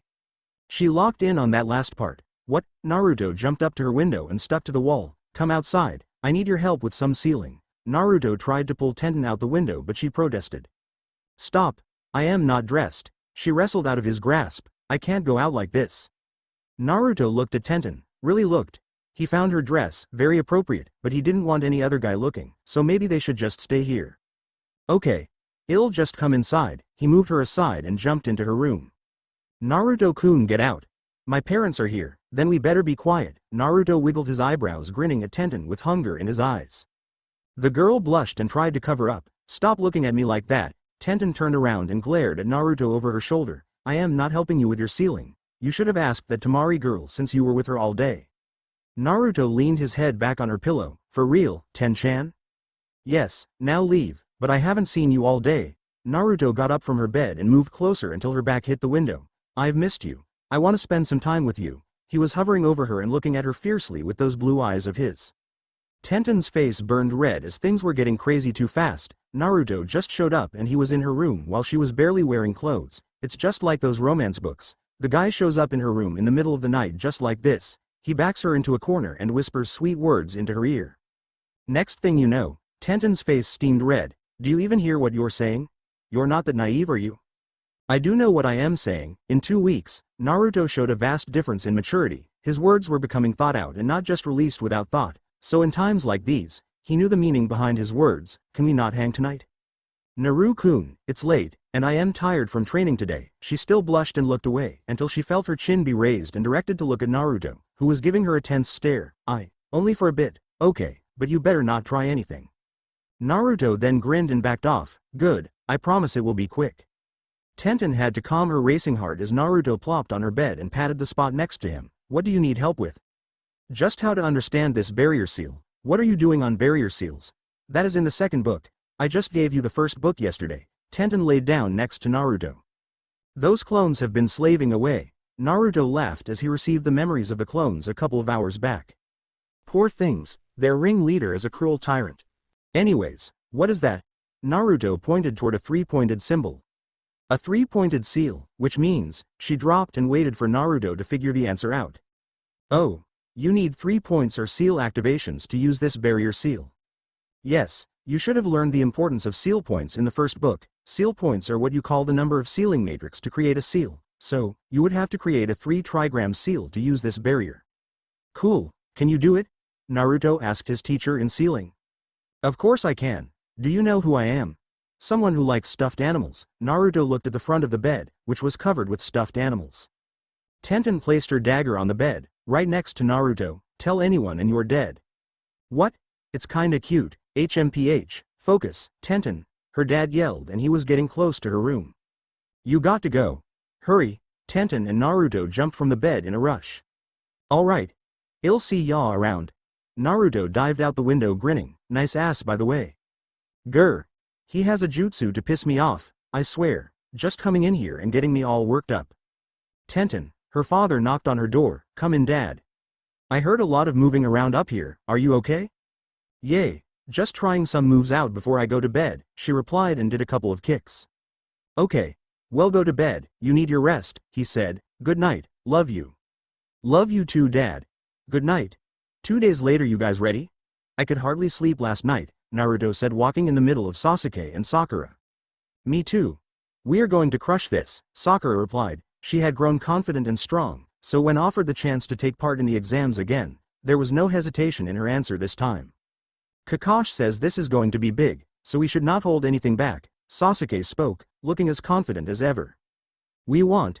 Team 7 walked down the halls of the academy confident with Naruto in the middle and his 2 teammates flanking his side. Everyone who saw the team backed off, feeling the powerful aura coming from the 3 genin. Their heads were high and faces calm to an extent which made many wonder if they were being affected at all by this. You guys do better turning around, this is no place for children. An older Chunin was blocking the door and pushing away someone he knew very well. Yes, especially cute little girls like you, back off. Sasuke saw Naruto tense up and glare. Just as Naruto was about to blow up, he pulled him back. Will you relax? That is a genjutsu. The Uchiha pointed to the room number, which was incorrect. I know, but I don't like how he's hitting Ten-chan, Naruto growled out in a whisper. Those little shoves and slaps. You've hit her harder during training. I am sure she doesn't even feel those hits. Hearing Sasuke's words made him relax and understand the truth. She's acting, Naruto stated the obvious.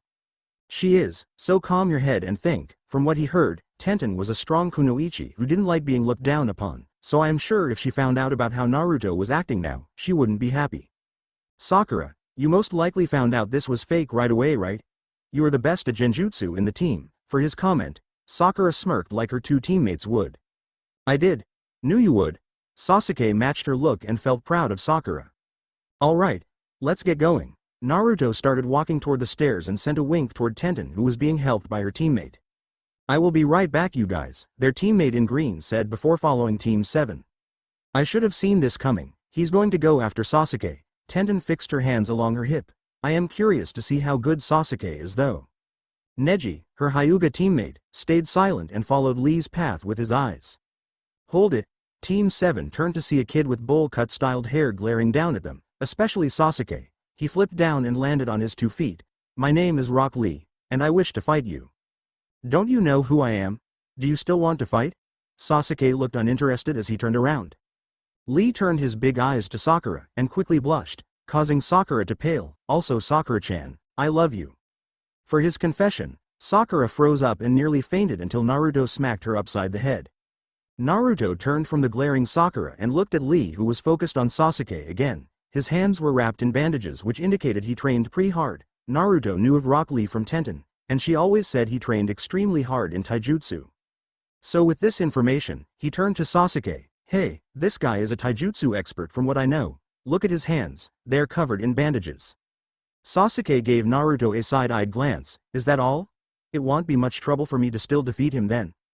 That's all I know, but he knows about you and your clan but still eagerly wishes to fight. I bet there is something he has to counter you. Naruto patted Sasuke on the shoulder before stepping back next to Sakura. If you are going to fight, make it quick. It won't even be 10 seconds. Sasuke took off running towards Lee, who held his strong form. Sasuke threw a punch, only for Lee to vanish from view, making his eyes go wide. He turned to see Lee blinking back into view above him and spinning. Leaf Hurricane. Sasuke was luckily able to duck and dodge the attack. Lee saw this and planted his arms for a kick to Sasuke, who put up his guard. Nothing too crazy, I can still win. They exchanged blows for a little while before all of a sudden, Lee vanished again and Sasuke was sent flying back from a leg kick. Damn, did he just vanish? Naruto asked. That's what it looked like, Sakura said in disbelief. His speed, that was insane. Sasuke's look turned more serious as he turned on his dojutsu. You'll see his next move. Stop dragging your feet, Sasuke, let's go. Naruto couldn't help but feel amused as Sasuke got his ass beat in only a couple of seconds. Hey there you three, Kakashi. Their sensei was leaning on the door. What happened? He noticed Sasuke glaring at nothing. Sasuke-kun got into a fight with this guy named Rock Lee, and Sakura didn't finish as Sasuke glared at her. Welp, you win some and lose some. Their sensei gave his great advice, but there isn't much time left, so you three go on and do your best. Will do, sensei. Naruto saluted and walked through the door as the other two nodded at Kakashi. As soon as they entered, the stares of hostility and killing intent faced them head-on. It immediately put the three on guard as they had to be subjected to the glares and scornful chakra. Naruto and Sasuke noticed Sakura shaking slightly but doing her best to fight off the intent. Like a switch had been flipped, Naruto and Sasuke's looks turned chilling. Slowly rolling off Naruto in waves was his potent chakra that began suffocating the room and damaging the room. Sasuke sent his own killing intent and infused his chakra with Naruto's, making it even stronger as the effects had visual changes on the class. In an instant, the roles were reversed and many found themselves on the floor, losing the ability to stay conscious from the mix of potent chakra. The effects were largely Naruto's chakra destroying the room, while Sasuke's own just amped the intensity a little. Well, the blondie's got it going on, an aggressive-sounding redhead said. "I'd be careful, his chakra is very potent and thick," a stoic and calm voice warned, a blonde bombshell looking over at the situation going down. "Yay, maybe he's going to kill us in this exam," a dark-skinned boy with white hair said. Naruto and his team had moved to another section of the room and just waited for everything to begin. While waiting, they were greeted by the other Leaf teams, which happened to be their entire class. Naruto looked around for Temari and gave her a wink. She smirked and gave him a small peace sign in response with her own grin. It seemed this interaction was noticed by Tenten. As her eyes narrowed in on both blondes, Temari saw the eyes on her and glared back at Tenten, understanding immediately who this was. Their rivalry was sparked at that moment, one that would definitely be solved in this exam. That was when their proctor came in and began the paper test. Okay. Let's see what scrolls we have. Sakura patted the pockets of the rain genin who was lying unconscious underneath her. Damn, it's not what we need. Even so, Sakura took the scroll and also robbed the ninja of his weapons. Hold up. I can feel a strong team coming. Naruto alerted his team members as they followed his eyes to the large trees. A rainfall of lava seeped from the trees and they all had to dodge the shower of melting lava. Yo! Let's see them scrolls, tree lickers. A slim-built girl with a wide grin demanded. Dumbass, we should have just snuck up on them, a girl the same height as Sakura said, landing next to the pink-eyed teen. She was wearing an orange full-body hoodie that exposed her slender arms and revealed her back and thigh, so underneath the hoodie were black tight shorts and a top. On her back was a large four-pointed shuriken with hooked edges. The girl's long green hair was tied into a ponytail. There were wristbands on her arms which looked to be seals. But no, I want to show off my lava and burn this forest to the ground, she mocked. Shut up, Kitsuki. Before I erase your ass. Whatever, Kuretsuchi. Can you two focus up? A deep male voice came from behind Team 7, causing them to swirl around. When did he get there? Naruto thought, alarmed as he saw the strong-built male wearing a red battle robe while holding an extremely tall battle axe, where metal normally was. Instead was a glowing blue gem that looked just as deadly. Nice flank, Nokami Tadaboru. Kurodachi leapt off the branch and grinned as Team 7 looked to be trapped. So, is it going to be the easy way or the hard way?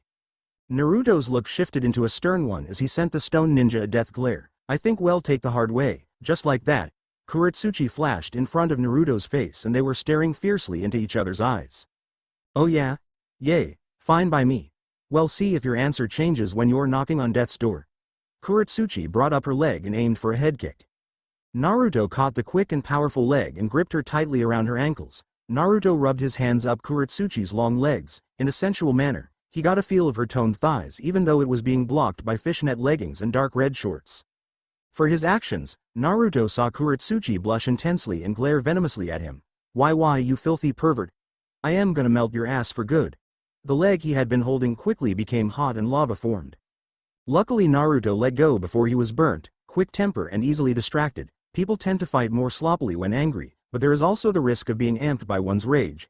He'll have to be careful of her. Naruto landed beside Sasuke, who already had his Sharingan activated. Couldn't you control yourself, Naruto? Sasuke asked, getting back to back with his teammate. Just wanted to anger her. Shall fight more sloppily, Naruto whispered back so no one could hear but Sasuke and Sakura. Their female teammate had also joined their backs and was watching the tall and handsome Nokami. What are we going to do? Sasuke asked, bringing a kunai to his hands. We don't know how strong these guys are, but we know the black-haired one can use lava style, a Keke Genkai from some clan, which means she'll be naturally stronger than these other two. Naruto withdrew a demon wind shuriken and unfolded it. The four blades vibrated with intensity as Naruto flowed his chakra through them. Let's just feel them out first and gain a sense of their power. Naruto showed his newfound intellect toward his new teammates as their semi-plan was formed. Okay, Sakura, I am going to take the guy behind you with the axe and you take this chick with the shuriken. Got it. Hey, you assholes. What are you whispering about? As Naruto said, she had a quick temper and it was showing its ugly head. Blondie, you are so dead, you won't be leaving here alive. Talk, that's all you are, Naruto responded with a smirk which only increased her anger. Girl, you need to relax, he's only messing with you. Her teammate, Kitsuki, tried calming her down, sweeping a hand through her green hair. Shut it. I am going after the blonde. You two do whatever you want. Kuretsuchi leapt down towards Team 7 with a leg drop.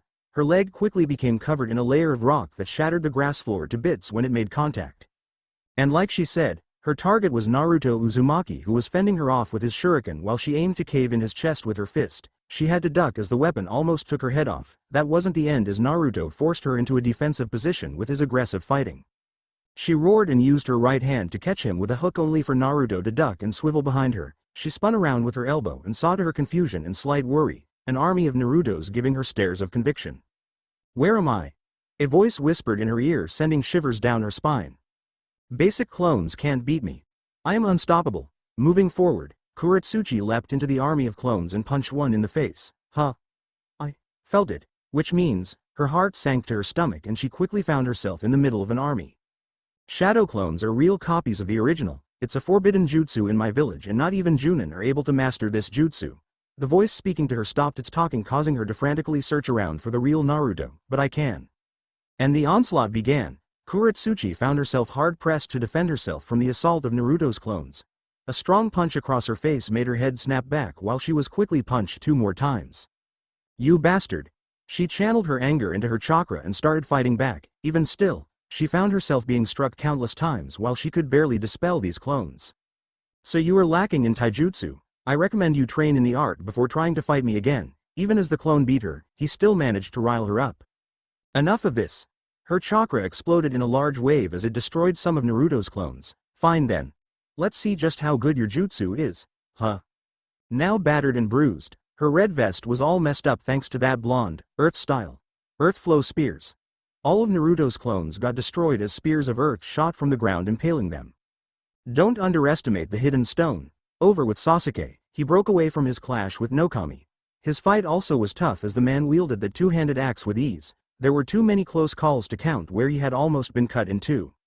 Sasuke used his Sharingan and launched a hail of kunai toward the individual who was running from them all. He then wove hand signs for his jutsu that would hopefully give him a chance. Fire style. Phoenix Flower Jutsu. Rushing towards his opponent was Shuriken covered in fire chakra that locked in on his chakra. Heave-ho. A large swing of his axe sent the jutsu of course and into the thick trees around them. A jutsu like he was halted from speaking as Sasuke appeared behind him with a kunai covered in fire. Sasuke lunged forward only to be surprised as the man backflipped behind him and cut into his back drawing blood and a scream of pain from him. That was nice, attacking when you saw I couldn't possibly dodge as I was still in motion from my other attack. He walked closer to Sasuke who stumbled to his feet. I was just able to react in time and move as you saw. Damn it. I can't lose here, not when my brother is still alive. I have to make him survive so that I can see his death. Sasuke wobbled to his feet and glared sharply at Nokami. I have to win. To protect them, which is why I need power. Sasuke's blood pumped as he readied his heart for battle. Second wind.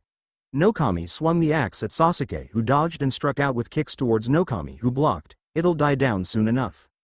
Instead of responding with words, Sasuke channeled his chakra, Uchiha style. Dragonfly dance. Sasuke's hands were blanketed in fire as he rushed forward with faster and stronger taijutsu. Nokami blocked the young Uchiha's attacks with more effort as he sent two big slashes towards Sasuke, who in response arced his arm downwards sending twin blades of fire towards Nokami. Earth wall. Nokami rose up a wall while stomping his foot into the ground, blocking the oncoming attack from Sasuke. The wall dropped and out came Nokami swinging his axe in focused swings. I can see him, I am predicting his moves. Sasuke dropped low and performed a barrage of kicks to Nokami's face that left burns. As Nokami slid back from the attack, the shining blue gem on his axe glowed brightly. That is more than enough chakra, this fight is over. Fireball barrage. Sasuke sent a volley of fireballs to Nokami's position and they all exploded in a fierce explosion covering the area in debris. But the Uchiha wasn't done there as he opened his mouth and sent an inferno of fire rushing toward the impact, causing an even more incredible explosion of fire that formed into a vortex of flames. Sasuke couldn't help the smirk that crossed his face, but staying focused and keeping his head leveled, the boy took a breath and fell into his stance. That was pretty good. Suppose if it wasn't for my baby here, I might have been burned alive. Walking from the fire untouched was the lithe form of Nokami. You have my respect. I may have 2 years on you, but you are the toughest fighter I've fought in a while. How are you not damaged? Even if you are that tough, there should still be some damage to your body. Sasuke's mind raced for ideas as he tried to come up with a reason. Then, Sasuke saw the axe float from behind Nokami. It's thanks to this baby right here, Earth Shaper, an axe forged in the lava of the four-tailed monkey, able to split mountains and carve trenches, but what's really special about it is the anti-chakra field it can create. Anti-chakra? Like canceling out chakra? Sasuke asked, voice shaking. Yeah, but it can only affect the chakra in the air already out of your system. The only problem is the timer is short and it takes a while for the jutsu to be prepared as it takes a lot of chakra. Nokami tapped the blue gem on the tip of the axe, smirking. So whenever this field comes up, I am on a timer, which means this fight has to come to an end. Sasuke clenched his teeth together as he could see the faint barrier around Nokami. What could he do? Jutsu won't work while that field is up, so he'll have to use taijutsu or just run down the timer, but with no indication of how long it would take. I'd just be wasting my own energy. Sasuke's eyes glinted in determination. Fine then, bring it on. Nokami chuckled. Alright, you better put your guard up. Nokami rushed forward and clashed with Sasuke's kunai which was broken on contact, forcing the Uchiha to improvise as he launched flame-covered kunai at Nokami. Seeing this, Nokami hurled the weapon at Sasuke who bounced off a nearby branch, only to widen his eyes when Nokami appeared behind him holding the axe. Thinking quickly, Sasuke used substitution and watched the log be split.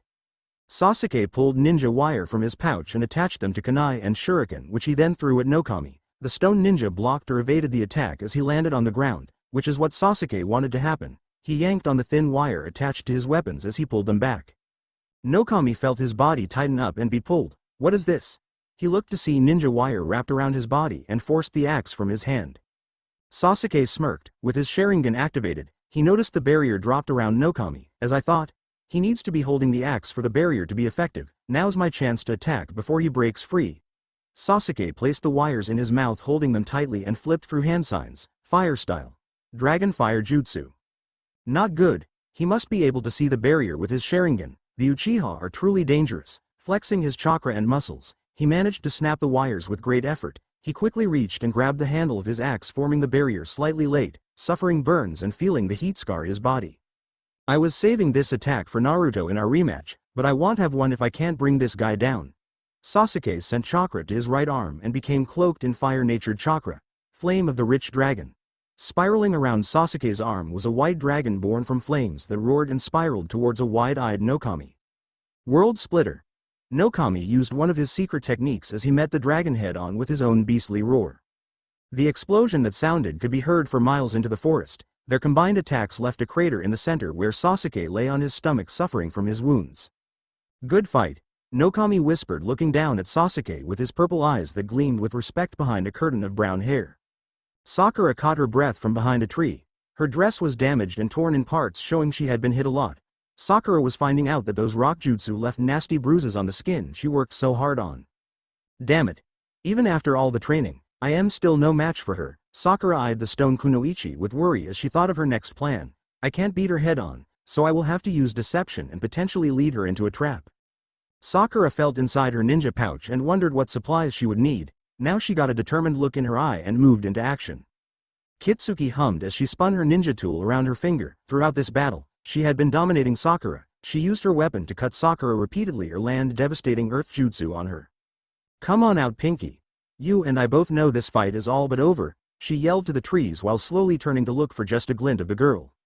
Since there was no word from Sakura, Kitsuki looked to see how her teammates were doing. The blonde one was being pushed back as Kuretsuchi hounded him with her wide range of jutsu, and the Uchiha looked to be winning against Nokami of all people.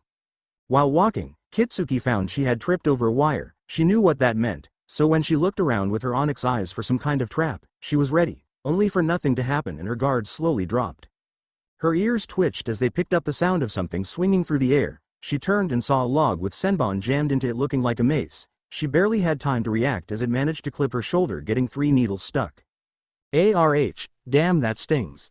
She yanked them out and glared in the direction the trap came from. She dashed in the direction, thinking the girl couldn't have gotten far. Falling onto a tree branch, Kitsuki heard a sizzling sound and looked to her feet to see a paper bomb, so thinking quickly, the girl covered her skin in a thick layer of rock. There was only a puff of confetti that exploded from the tag, making her confused. The smoke then formed letters, "Better watch your backside." So Kitsuki turned around expecting an oncoming attack, only to be greeted with dead silence. That was strange. The forest wasn't quiet, especially when her teammates were just fighting next to her. It was fake. Genjutsu. So she riled up her chakra and escaped the trap. Once again, she heard a sizzling sound, and this time it was on her back. A loud explosion sounded and the tree bark was sent into small chunks. Flying from the smoke cloud was Kitsuki with chunks of her rock armor falling apart. She landed back first into the ground and small bits of blood came from her mouth. She rolled over and rested on one of her knees.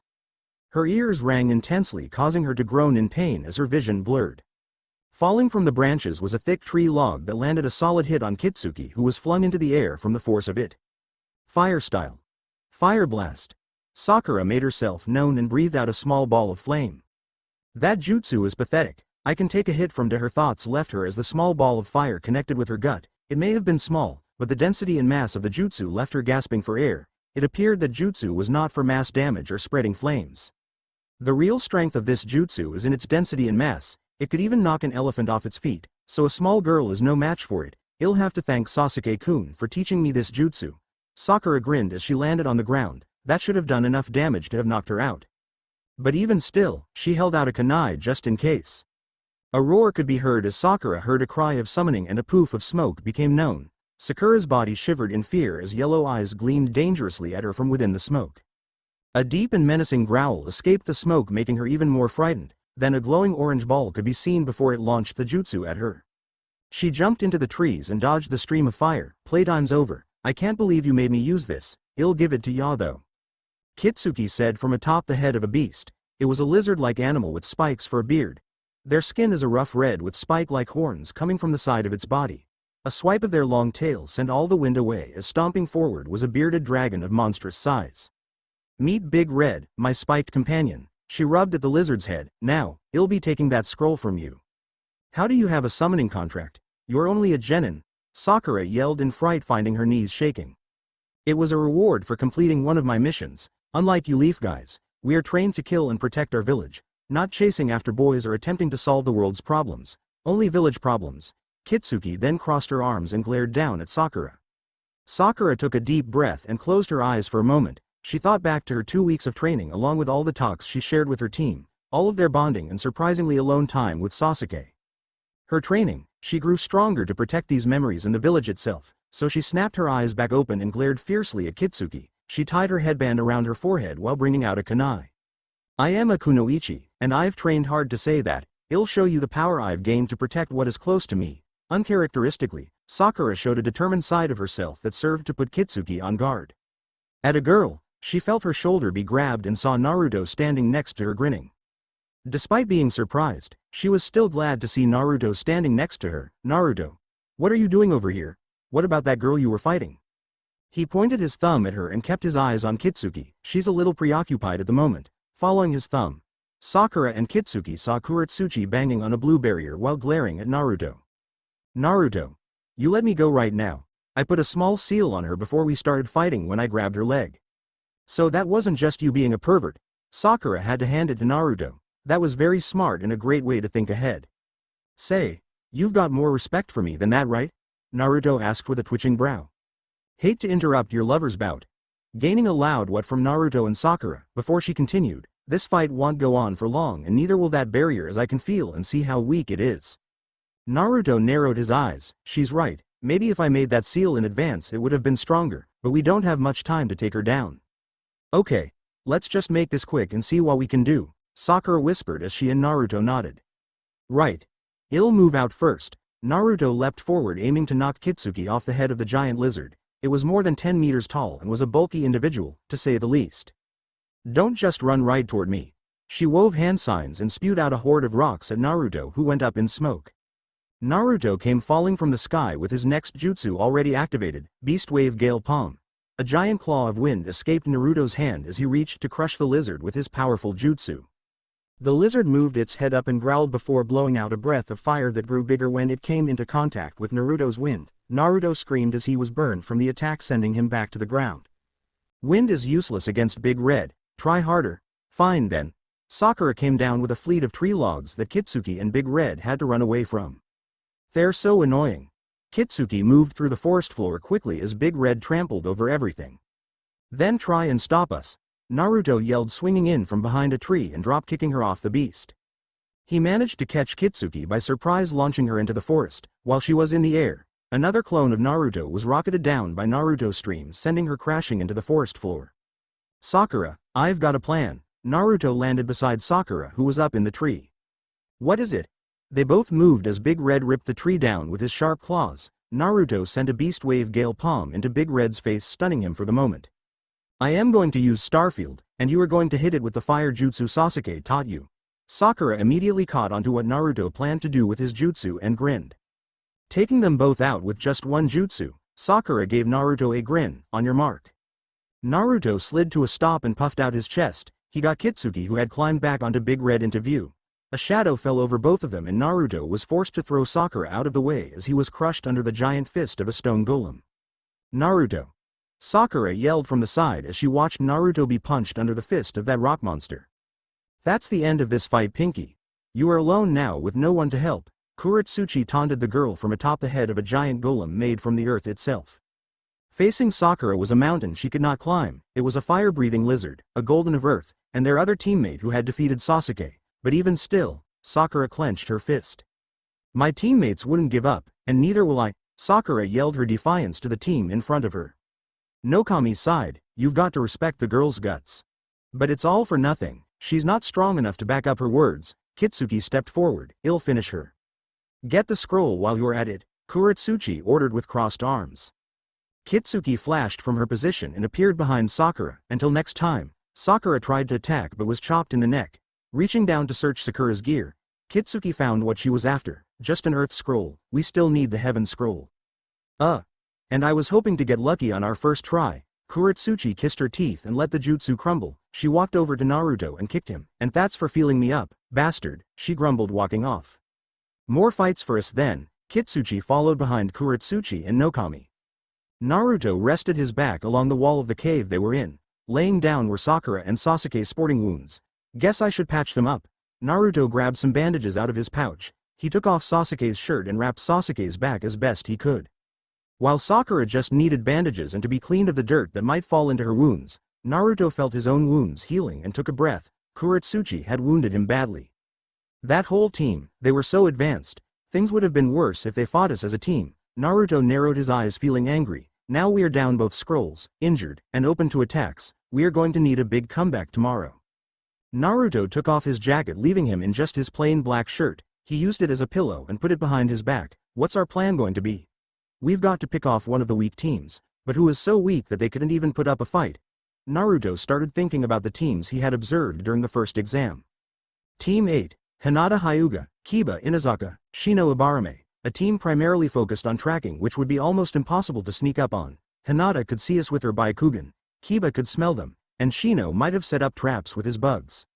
The next team, Team 10, Shikamaru is a smart guy but is weak and should be easily surprised by an attack from his comrades of all people. Choji is a big hitter who could serve to be trouble but nothing me or Sasuke couldn't handle. Then Ino. A grin came to his face. They now had a target. But guilt quickly began to slumber in his stomach. Perhaps this should just be a backup plan if all goes wrong and they are in need of scrolls. Damn it. Curse my pure heart. I need to think about the benefit to my team right now. I can't be swayed by personal feelings, but Naruto just couldn't help it. That's just who he was. A kind-hearted individual who didn't like causing suffering to others. His biggest hurdle would be finding a way to key away his emotions like a true shinobi would during missions. He turned his eyes to Sakura and Sasuke. Unknown to him, Sakura had somehow found Sasuke's body and used it as a pillow while Sasuke was turned on his side, almost running from her. At least those two were sleeping good. He chuckled and shut his own eyes. I wonder how Ten-chan is doing now. Temari as well. Maybe I could get one of them to help me, before dozing off in a restless sleep. Bye-bye now. Temari waved as she watched the rain ninja be turned into a splatter of blood which was quickly soaked up by her brother. Their blood was awful. Her short red-haired brother darkly spoke. The sand was sent back into the tan gourd on his back.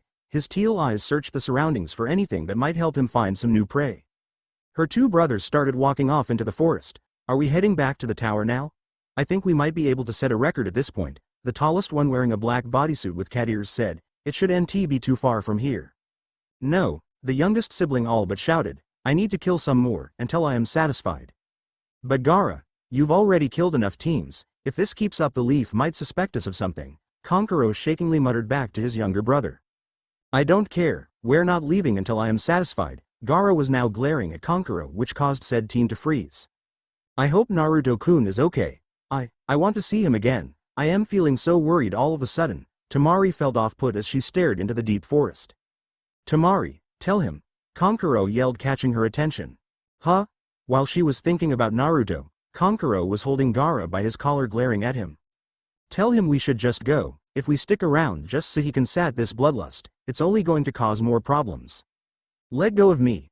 Gaara used his sand and pulled Kankuro off his feet. Fine then, we can head to the tower. Just watch your back in your sleep. After his threat, Gaara said nothing else and walked into the forest. Thanks for the help, big sis, Kankuro quoted the title as he glared at Temari. Even as Kankuro yelled at her, she still seemed to be off in her own land. A frown took hold of her pretty face. What's with you? You've looked to be out of it recently, Kankuro asked getting close and placing a hand on her forehead. Are you feeling okay? He asked, showing care for his sister. Temari quickly moved his hand away. It's fine, don't look into it. Temari quickly walked ahead of him as she caught up to her brother, and stop wearing my makeup. Tenten broke away from her sword clash against her opponent. Staring at her was a girl her age with calm blue eyes that had a rich fierceness in them. We've been fighting for about 20 minutes now and I've only landed a few cuts. While she seems unable to miss, Tenten moved back in to meet her enemy in their kenjutsu spar. Their blades sparked off one another as Tenten found the longer this fight went on, the more she got cut. You are too weak to see me in battle, the girl whispered as 4 cuts opened up on Tenten's body. You have some skill but it's only just passing the threshold for being mediocre. A quick pivot and Tenten was sent flying from a kick. Tenten. Lee shouted from his fight, not so fast brows. At a speed faster than Lee was expecting, he was punched into a tree. You are in my way. Lee shouted from the ground while whipping the blood from his face. Karui spit at his feet, well come on and move me then. All of a sudden, Lee's eyes changed, turning his big eyes into a narrowed field of determination. You leave me no choice, I will crush you and go save Tenten. Then come and Karui was halted as her body was sent spiraling into the air. What the? Lee appeared and landed a barrage of kicks to her gut before speeding away and coming back in with his final move, leaf drop. Bringing down his leg in a brutal kick, Karui was left unconscious as she cratered the ground on impact. Enough talk. This ends now. Tenten was surrounded by floating ceiling tags that all brought out weapons, secret art, 1,000 weapon fleet.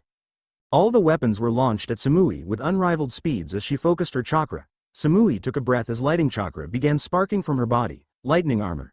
Blade sweep. In a sweeping motion, all of Tenten's weapons were blasted away, impacting the surrounding areas. Following her sweeping motion, Samui brought her hand down to finish the two-part attack. A massive arc of light rushed from her blade with Tenten in its sights.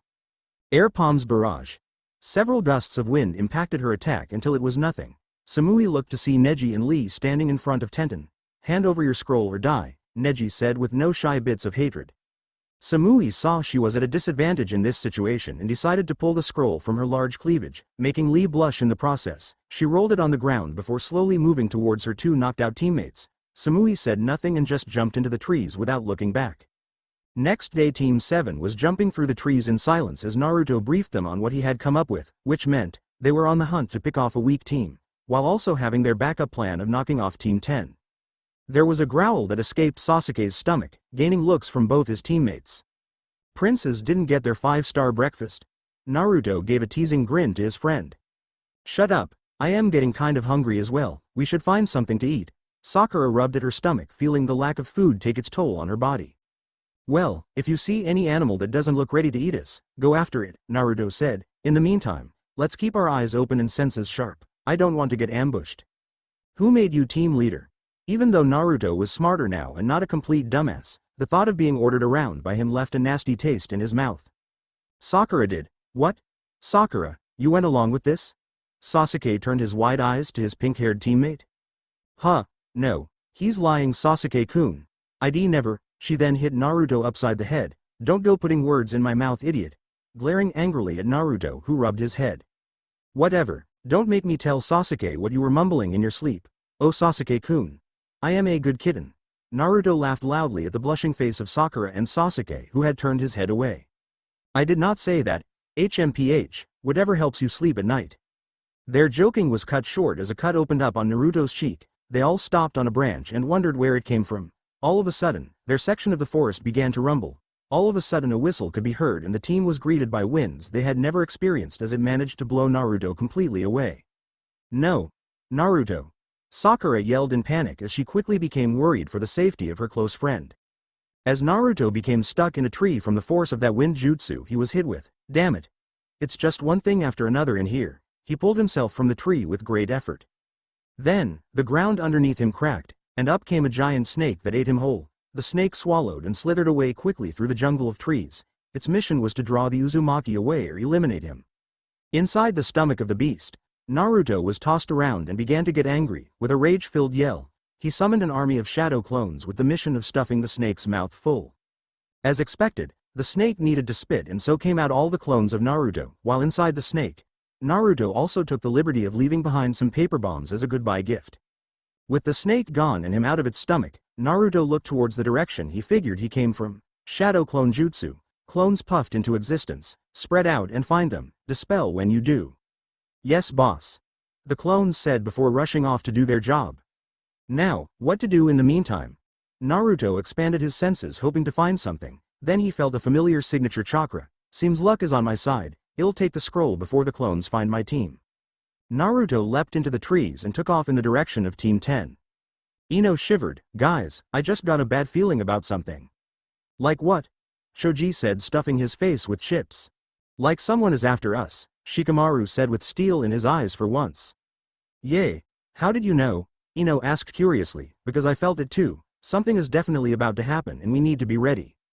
Out of nowhere, Shikamaru found a weight on his back before he was slammed into the ground with spit flying from his mouth. Shikamaru! Choji yelled and moved to take action quickly, his hand expanded into a large fist, punching the thing off of his best friend's back. Shikamaru? Are you alright? The Nara could barely move as whatever hit him landed a critical blow to him, and no, my back. Ino ran up quickly to see what was going on. Oh my god, what just happened? I don't know. But whatever it is, Choji turned to see where he had hit the thing, only to see empty space. No, it's gone. Ino, watch out. Being frozen in his tracks was Naruto mid-kick to Ino's head. Man, I almost had her. They were all shocked to see the prankster attacking them. Naruto, what do you think you are doing? Are you trying to kill me? Naruto gave an eye smile. Of course not, just slight brain damage. Well, not more than you already have. The Yamanaka fumed, turning red in the face. I'll show you. She walked up, bringing her hand back for a slap. Wait, Ino. Don't get so close to him. Shikamaru warned, holding Naruto in place with his shadow. Naruto, what are you doing, man? We're comrades, Choji asked, sounding hurt. To which Naruto gave a sigh. Yeah, but I need some scrolls in order to pass. And you thought our team was the weakest to pick off, right? So you came here alone to wrap this up? Shikamaru deduced, sounding a bit angry. Nothing against you guys, we're still friends and all, Naruto grinned, reassuring them. Then why? Why are you coming after us? Ino demanded. It's like he said, we are the weakest team and their team must have lost both of their scrolls and decided to make a play. In truth, we were thinking the same thing about your team. If all we had to do was isolate Sasuke, the rest would be easy. The Nara once again showed his intelligence as he revealed what was going on inside that big brain of his. Doubtful, even the old me could have held you three off, let alone how I am now, Naruto said calmly, placing the three on edge. He's different. I don't know what happened outside the academy, but he's not playing around, and my grip on his shadow is becoming weak, Shikamaru thought. Enough talk.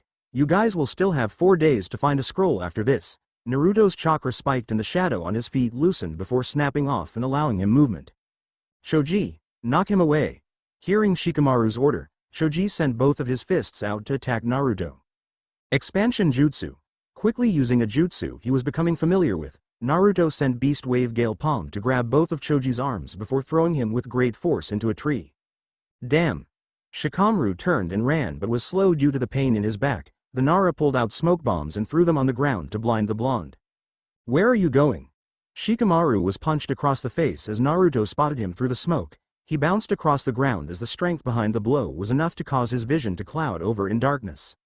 As he focused again, Shikamaru could see Naruto standing over a shaking Ino. Ino, just give it. Ino Hestentanla reached into her pouch and pulled out a heaven's scroll. Naruto took it from her hands and nodded one time. Sorry for this again, but I'll see you all at the end of this. He turned and with a leap he was gone in the wind. Goddammit. I can't believe we just got beat by the dead last of our class, Ino yelled, slamming her fist into the ground. When this is over, I am going to hang him over a pit of snake. Shikamaru ignored Ino's rants and looked to see Choji in dreamland. With just one attack, he knocked out Choji, almost broke my back with just his strength alone, and he had enough power to resist my shadow paralysis. During that exchange, he had been trying to force Naruto to move in the opposite direction, but nothing happened and Naruto merely wobbled on his one leg.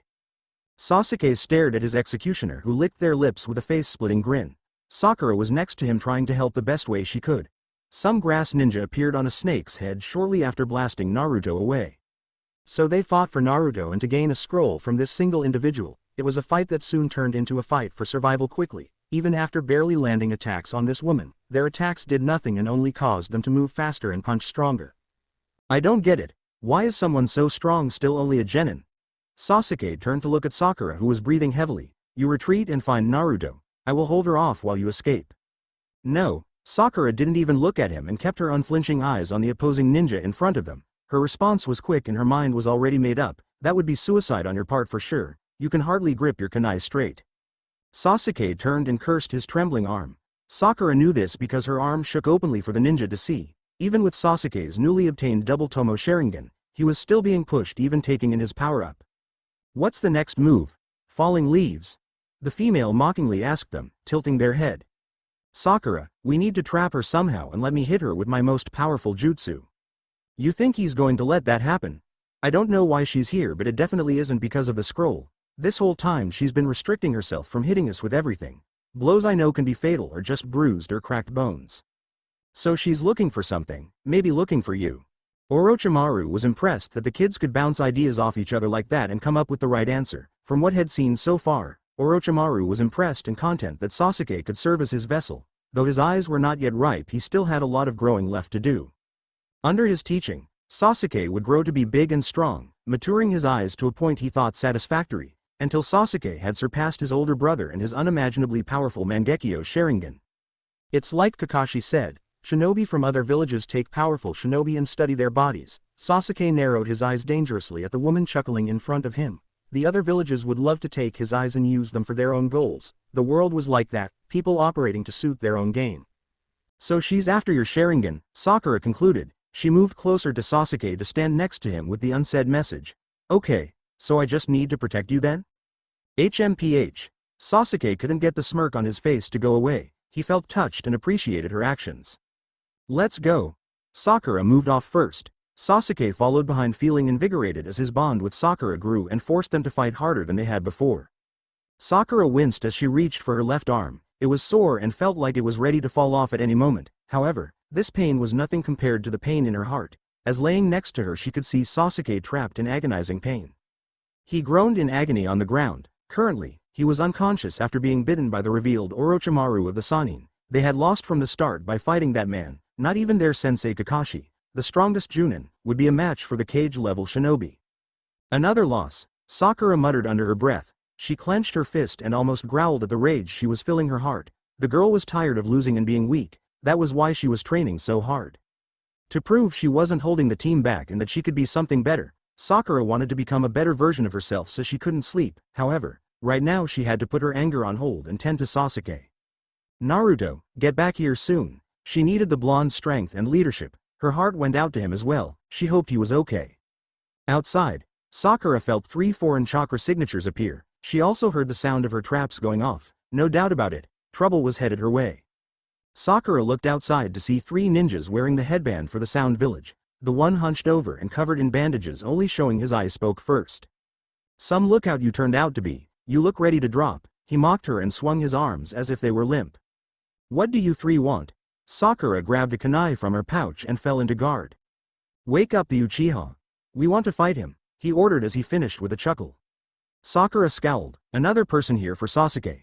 Yes, he was totally cool, handsome, strong, extremely likable, but it felt like the whole world knew Sasuke's name already when he was only 16.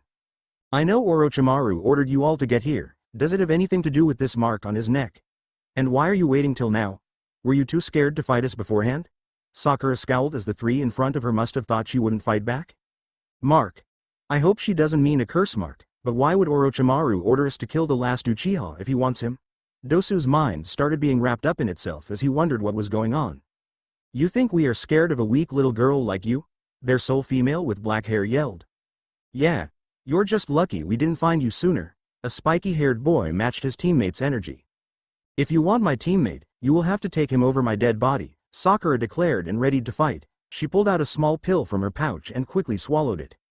A soldier pill. They are used on missions that last long and often leave you up for days on end. They provide extra chakra and energy to your entire body. Before any of them could rush forward and fall for the girl's trap, Dosu lifted up a piece of the grass that looked out of place. This grass is too green and this dirt is freshly planted. Try harder next time. Dosu led the charge as he jumped into the air, followed by Kin and Zaku. Sakura cut the invisible wire next to her. They took notice as a snapping was quickly heard. A massive thick tree log that could smash a house quickly swung down from the trees. Such a shame, little girl. Dosu extended his right arm, which revealed a large gauntlet that had holes in them. He used his left for a ram hand sign that sent the wood exploding into splinters. What did he just do? All he had to do was touch the log. I should do my best to avoid his right hand.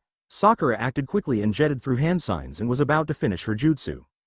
Leaf Hurricane. A green blur appeared from nowhere and easily knocked the 3 sound ninjas away. When the sound team recovered and gained balance again, they could see a young boy with a bowl cut and in an all-green bodysuit with orange leg warmers. My name is Rock Lee, the Hidden Leaf's beautiful blue beast. He proclaimed in his stance, ready to fight. Everyone could see from his strong body and well-built stature that Lee was strong. You're just a freak, Dosu spat. Sakura-chan. Anytime you are in trouble I will be there to save you. Anytime. He scratched the squirrel's chin which had been posing on his shoulder. He gently placed it on the ground, which allowed it to wave goodbye and scatter off. "Thank you, Lee. I appreciate the concern." Sakura thanked the blushing boy and held her kunai. Dosu narrowed his eyes at the two and came to a decision. "Zaku, you kill Sasuke. I am going to kill these two." "Alright. I'll make things quick." Zaku also caught the scroll Dosu tossed to him. Must have been for safekeeping, as he was charging right to the enemy. Dosu moved to attack before the Leaf Genin could come up with some kind of plan, looking him dead in the eyes. Lee shoved his arm into the hard earth like it was just a liquid with how easily his arm went in, and he pulled out the thick root of a tree with one arm and threw it at him. "I have an advantage. I've seen his jutsu before while I am still a mystery to him." Lee knew he was still at a disadvantage as it was a 3 versus 1 battle. This meant he had to fight seriously or be defeated, which meant the death of his beautiful Sakura. "Damn, he's just as physically strong as Naruto. Why are the small guys so strong?" Sakura was amazed as she watched Lee's strength. Dosu was sent backward as the tree log came faster than expected. He thought he would impact into the tree behind him, but instead found his back being crushed by Lee's gauntlet of a leg. Dosu was flung through the air rapidly as he cratered the ground. "That is one." Lee landed gently and locked onto his next victim. He saw Zaku and moved to attack. "Nah." Zaku aimed his arms and fired a super decapitating airwaves, a stronger variation of the normal jutsu. The airwaves from Zaku's gauntlet moved at the speed of sound as the attack was sharp sound waves infused with the rushing force of air. Lee figured that out as the mix of both airwaves and sound waves knocked him to the ground. It was enough to place him down though, as Lee was up the next second and staring Zaku down. He remembered the lesson his sensei was teaching him about using the full strength of your body. Normally, a human can only use 20% of their muscle strength. If you used everything, all 100% of it, it would kill the muscle and turn it into nothing. So the brain puts a cap on how much the body can take. Get it? It's all just in the mind. "I understand, Guy-sensei. There is more to it though. This jutsu is different and uses chakra, which forces the brain past its limits, allowing for continuous high-speed taijutsu. It's a secret technique that can draw out the complete power of the body. Guy-sensei, there is something precious I must protect, which meets the conditions of the lotus." Lee used his right hand to perform a ram sign and disappeared from thin air. It caught all of them off guard as it looked like Lee was never even there, but really he was just too fast for any of them to see coming. This is why when he landed his next punches on Zaku and Kin, it felt heavier as they had been completely blindsided. Lee was not done as Dosu had finally entered the battle again, and Lee wasted no time in attacking him. He appeared crouching under Dosu and quickly high-kicked him into the air. Lee vanished and reappeared behind Dosu in the air. He used his now loose bandages on his hands to trap the sound shinobi. Dosu tried moving but couldn't and only wiggled. Primary Lotus. Lee and Dosu came spinning down. They were upside down, which meant Dosu was going to land on his head and die from the force. "Dosu, I've got you." Zaku had to quickly recover and place his hands in the dirt and send rushing airwaves underneath them. That didn't feel right at all. Lee noticed as he landed next to Sakura. From the large hole in the ground, Dosu got up and only rolled his neck a bit. "Man, you finally got that crack out for me." Lee's eyes went wide and he held a face of shock. "How did you survive that?" "That would be thanks to me." Lee and Sakura heard a voice behind them causing their blood to freeze, decapitating airwaves. Holding out his two arms, Zaku blasted them off right into the next wave of attacks. "Don't leave me out." Kin threw a dozen needles at the two. Lee covered Sakura with his body and was stabbed in the back by all the needles. Seeing this, Sakura was once again amazed at how willing Lee was to go to protect her. They impacted the ground and groaned for a bit. Sakura looked at Lee's back, which resembled a sticky bug you'd find in the grass. "Lee, I'll do the fighting while you recover. I can heal you once this is over." "No, Sakura-chan. You are too injured to fight." Lee still climbs to his feet even after the damage he just received. "If there is no pain, then you haven't done anything." So Lee clenched his back muscles, which caused the needles to fly from his back. This kid is physically strong beyond belief. He's super tough, but it's not the outside eye attack. Dosu rushed in, which was followed by Lee, who ducked under his attack. However, it was too late as Dosu had already activated his melody arm. Immediately, Lee started to feel the effects caused by Dosu. His perception of the world became dizzy and he experienced a new kind of vertigo. "You've got quite the fast jutsu there, but ours is even faster." Even when Dosu stood right in front of him and spoke directly to his face, his voice sounded warped and distant. "But our jutsu moves at the speed of sound, unlike you. Effort by itself does nothing. Remember that next time you face a superior opponent." Lee tried to stand and he did, only to fall seconds later. His body was sluggish and he was finding it hard to just function. The green suit wearing ninja hunched over and threw up his lunch. "See this." Dosu pointed to the gray gauntlet with holes on his right arm. I call it Melody Arm. It lets me use sound to attack. You're using sound vibrations to explode the eternal eardrum. Sakura devised it quickly. Indeed, and the human eardrum breaks with sounds over 150 decibels, and by going deeper and assaulting the semicircular canal, which is the deepest part of the ear, I can upset your balance. So he can amplify the impact of sound, blast it, and direct it all in one, but that's all. Outside of his arm, he has nothing. Sakura was now ready and figured out a way to combat Dosu. You're next, girlie. Dosu dashed at Sakura, who surprisingly rushed back head-on. Dosu swung, and so did Sakura, who used her right palm to strike Dosu in his exposed ear, while she used her left arm to block Dosu's attack. Was that supposed to hurt? I didn't feel a thing, little girl. His deep voice mocked Sakura, who grinned. Quit your yapping, fool. Dosu couldn't believe it. Somehow, he was getting dizzy and he found the world shifting. His legs gave out and he just stared wide-eyed at the grinning Sakura. What did you do? How can you reverse my effects? Dosu was on his knees and threw up. His brain felt like it was bouncing around in his skull. Your jutsu is not automatic. You must activate it yourself, which meant I just had to hit you before you launched your jutsu at me. I targeted the same thing as you, just with my hands. You don't need a special gauntlet for it. Get back in the lab and think of something better next time. Sakura then proceeded to rock Dosu across the face, which sent him skidding across the ground. Dumb bitch. Zaku screamed. Super decapitating airwaves.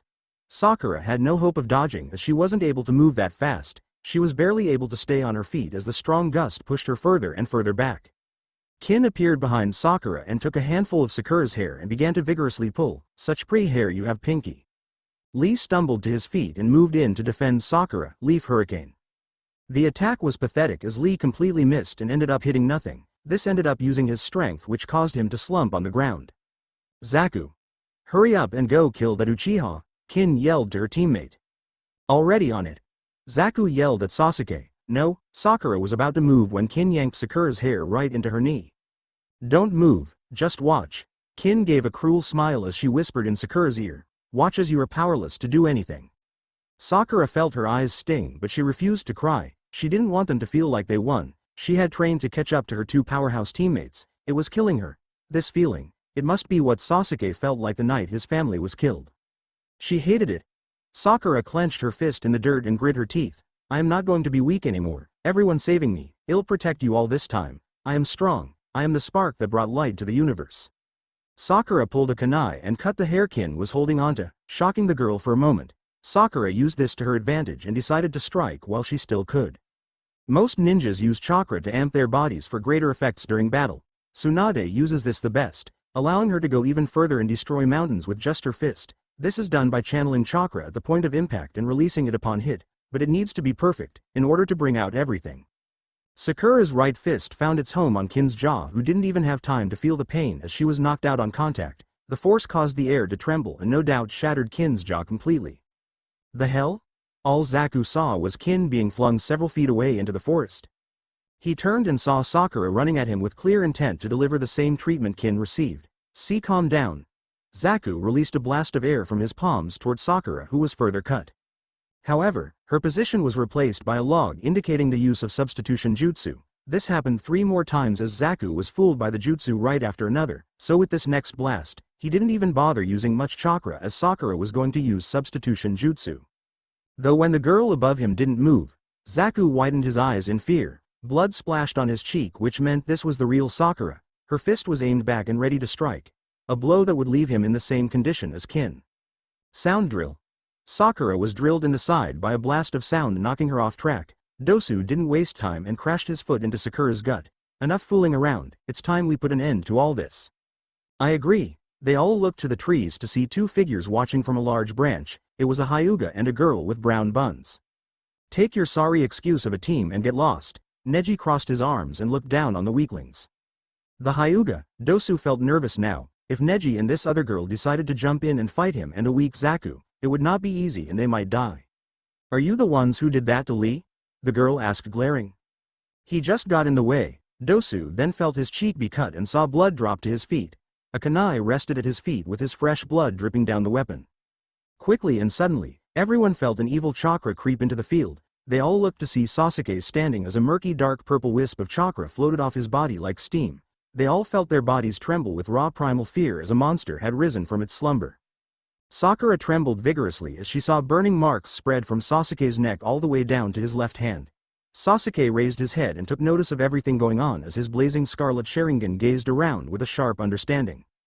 His half-closed eyes landed on the brutally damaged Sakura, and only for her, only long enough and hidden adequately for Sakura to be the only person to take notice of the special look they shared for each other. Sasuke's eyes showed concern and worry for her condition, but it was quickly washed away and replaced by a fierce anger. "Sakura, who did this to you?" The question was icy but soaked with hot rage. Sasuke didn't even let anyone answer as he moved into action and kicked Dosu through the dirt. Uchiha prick. Zaku aimed his arms at Sasuke and channeled his chakra. "He has a curse mark. Why would Lord Orochimaru send us after him then? How did he even survive?" Dosu lay on the ground shaking in fear as the monstrous form of Sasuke reminded him of Orochimaru and his terrifying presence. Extreme decapitating airwaves. This was by far the most powerful attack Zaku possessed in his small arsenal of jutsu. The current of air ripped the ground to cinders at the speed of sound to ensure nobody would be able to dodge. "Was that your best?" Zaku paled, his skin grew cold, sweat caked his face and his heart raced. He wasn't even able to put up a fight when his arms were pulled behind him and they began to be pulled. The only thing Zaku was able to do was scream at the top of his lungs, "Stop! Let me go." Sasuke pulled hard and caused Zaku's screams to rise. "You seem quite attached to your arms." Zaku and Dosu knew what came next. Zaku tried escaping and using his body. But Sasuke only stomped his foot on his back until Zaku was face first into the ground. Sakura watched in surprise as she had never seen Sasuke so brutal before, and the markings clinging to his skin. It must have been affecting him. Sasuke was stronger but also more cold and ruthless. It was all in the evil aura cloaking his body. A part of her had now been desensitized to the brutalities of the shinobi world as she had seen bloodshed and mutilated bodies. A part of her figured she had just killed Kin with that punch moments ago as she hadn't held back. Though, the other side of her, the girl, fangirl, and head over heels heroine wanted to run out and leap onto Sasuke and cry about how he wasn't being himself and he needed to stop. Maybe if Sasuke was out of control and couldn't control himself, she'd jump in. However, the brief look they shared clearly made her realize Sasuke was okay and in control of his own actions, so with Sasuke's actions taking place before her eyes, Sakura knew his emotions were being amped by the curse mark covering his face. "Oh my god, is this how the Uchiha truly is?" Tenten was slightly put on edge as she was surprised by the cruelty at which Sasuke was dealing his just revenge. Unlike most girls her age, Tenten had already shed her innocent skin as her pile of dead bodies climbed higher with each mission she went on. Though her kills were normally quick and never drawn out and nobody on her team enjoyed inflicting suffering on others. "That power, it isn't his." "What do you mean by that?" Tenten turned to her teammate Neji who was using his Byakugan. "The power is coming from the mark on his neck. It's taking in chakra from the surroundings or nature to be more specific." "Nature? Like nature energy? The same thing the Toad Sannin uses?" Tenten saw fit to study the Sannin since she wanted to surpass not just Tsunade, but all of them, and with this intense studying came complex knowledge other genins wouldn't know. Neji nodded, "But he can't control it. His body seems to just be drawing all of it in without his permission. I am surprised he hasn't lost his mind from the dark chakra. I think this deathly forest is making him stronger as it's covered in negative chakra." Down with Sasuke, he pulled hard one more time until everyone heard a popping sound. Zaku screamed one last time before his head was kicked into the dirt. All this, for a moment. Sasuke just stood in place and tuned out all the distractions as he relished in the power. "This power is just what I needed. I feel like I can do anything with this kind of power. My goal has just become easier." Sasuke began walking, in the direction of Dosu who trembled on his feet. His knees were shaking and he wobbled in place. He was about to be devoured by a monster. "Sasuke-kun, you can relax now, we've won. They don't want to fight anymore." Sakura walked in front and gently placed a hand on his chest. Sasuke grinned, the opposite of what he normally did. He was all for smirking in condescending ways but never so broadly showing his mettle like this. Of course not, unless they want to die. Everyone felt a shiver run up their spines at the clear threat. Nobody moved to challenge his might, not even Neji, who Tenten figured would say something. "Tenten, their other teammate is coming, so we won't engage." "So that's why, I don't think he knows it, but he acknowledged Naruto as a threat. Same with Sasuke. He's not turning his nose or taunting them like he normally does with those beneath him." Tenten was surprisingly joyful at this. Sasuke took another step, but Sakura increased the pressure on his chest and made Sasuke pause and he finally looked at her abused face. She had a lump forming over her left eye and her cheek was bruised. Her messy pink hair waved in the wind while small scratches marred her body. Their eyes meet again, drawing attention to one another. Sasuke began calming down instantly thanks to Sakura's touch. His amped emotional state began to wear off, but not before he acted once more. He raised both his hands and cupped her face, and his eyes showed carnival desire. Inner Sakura was losing her shit.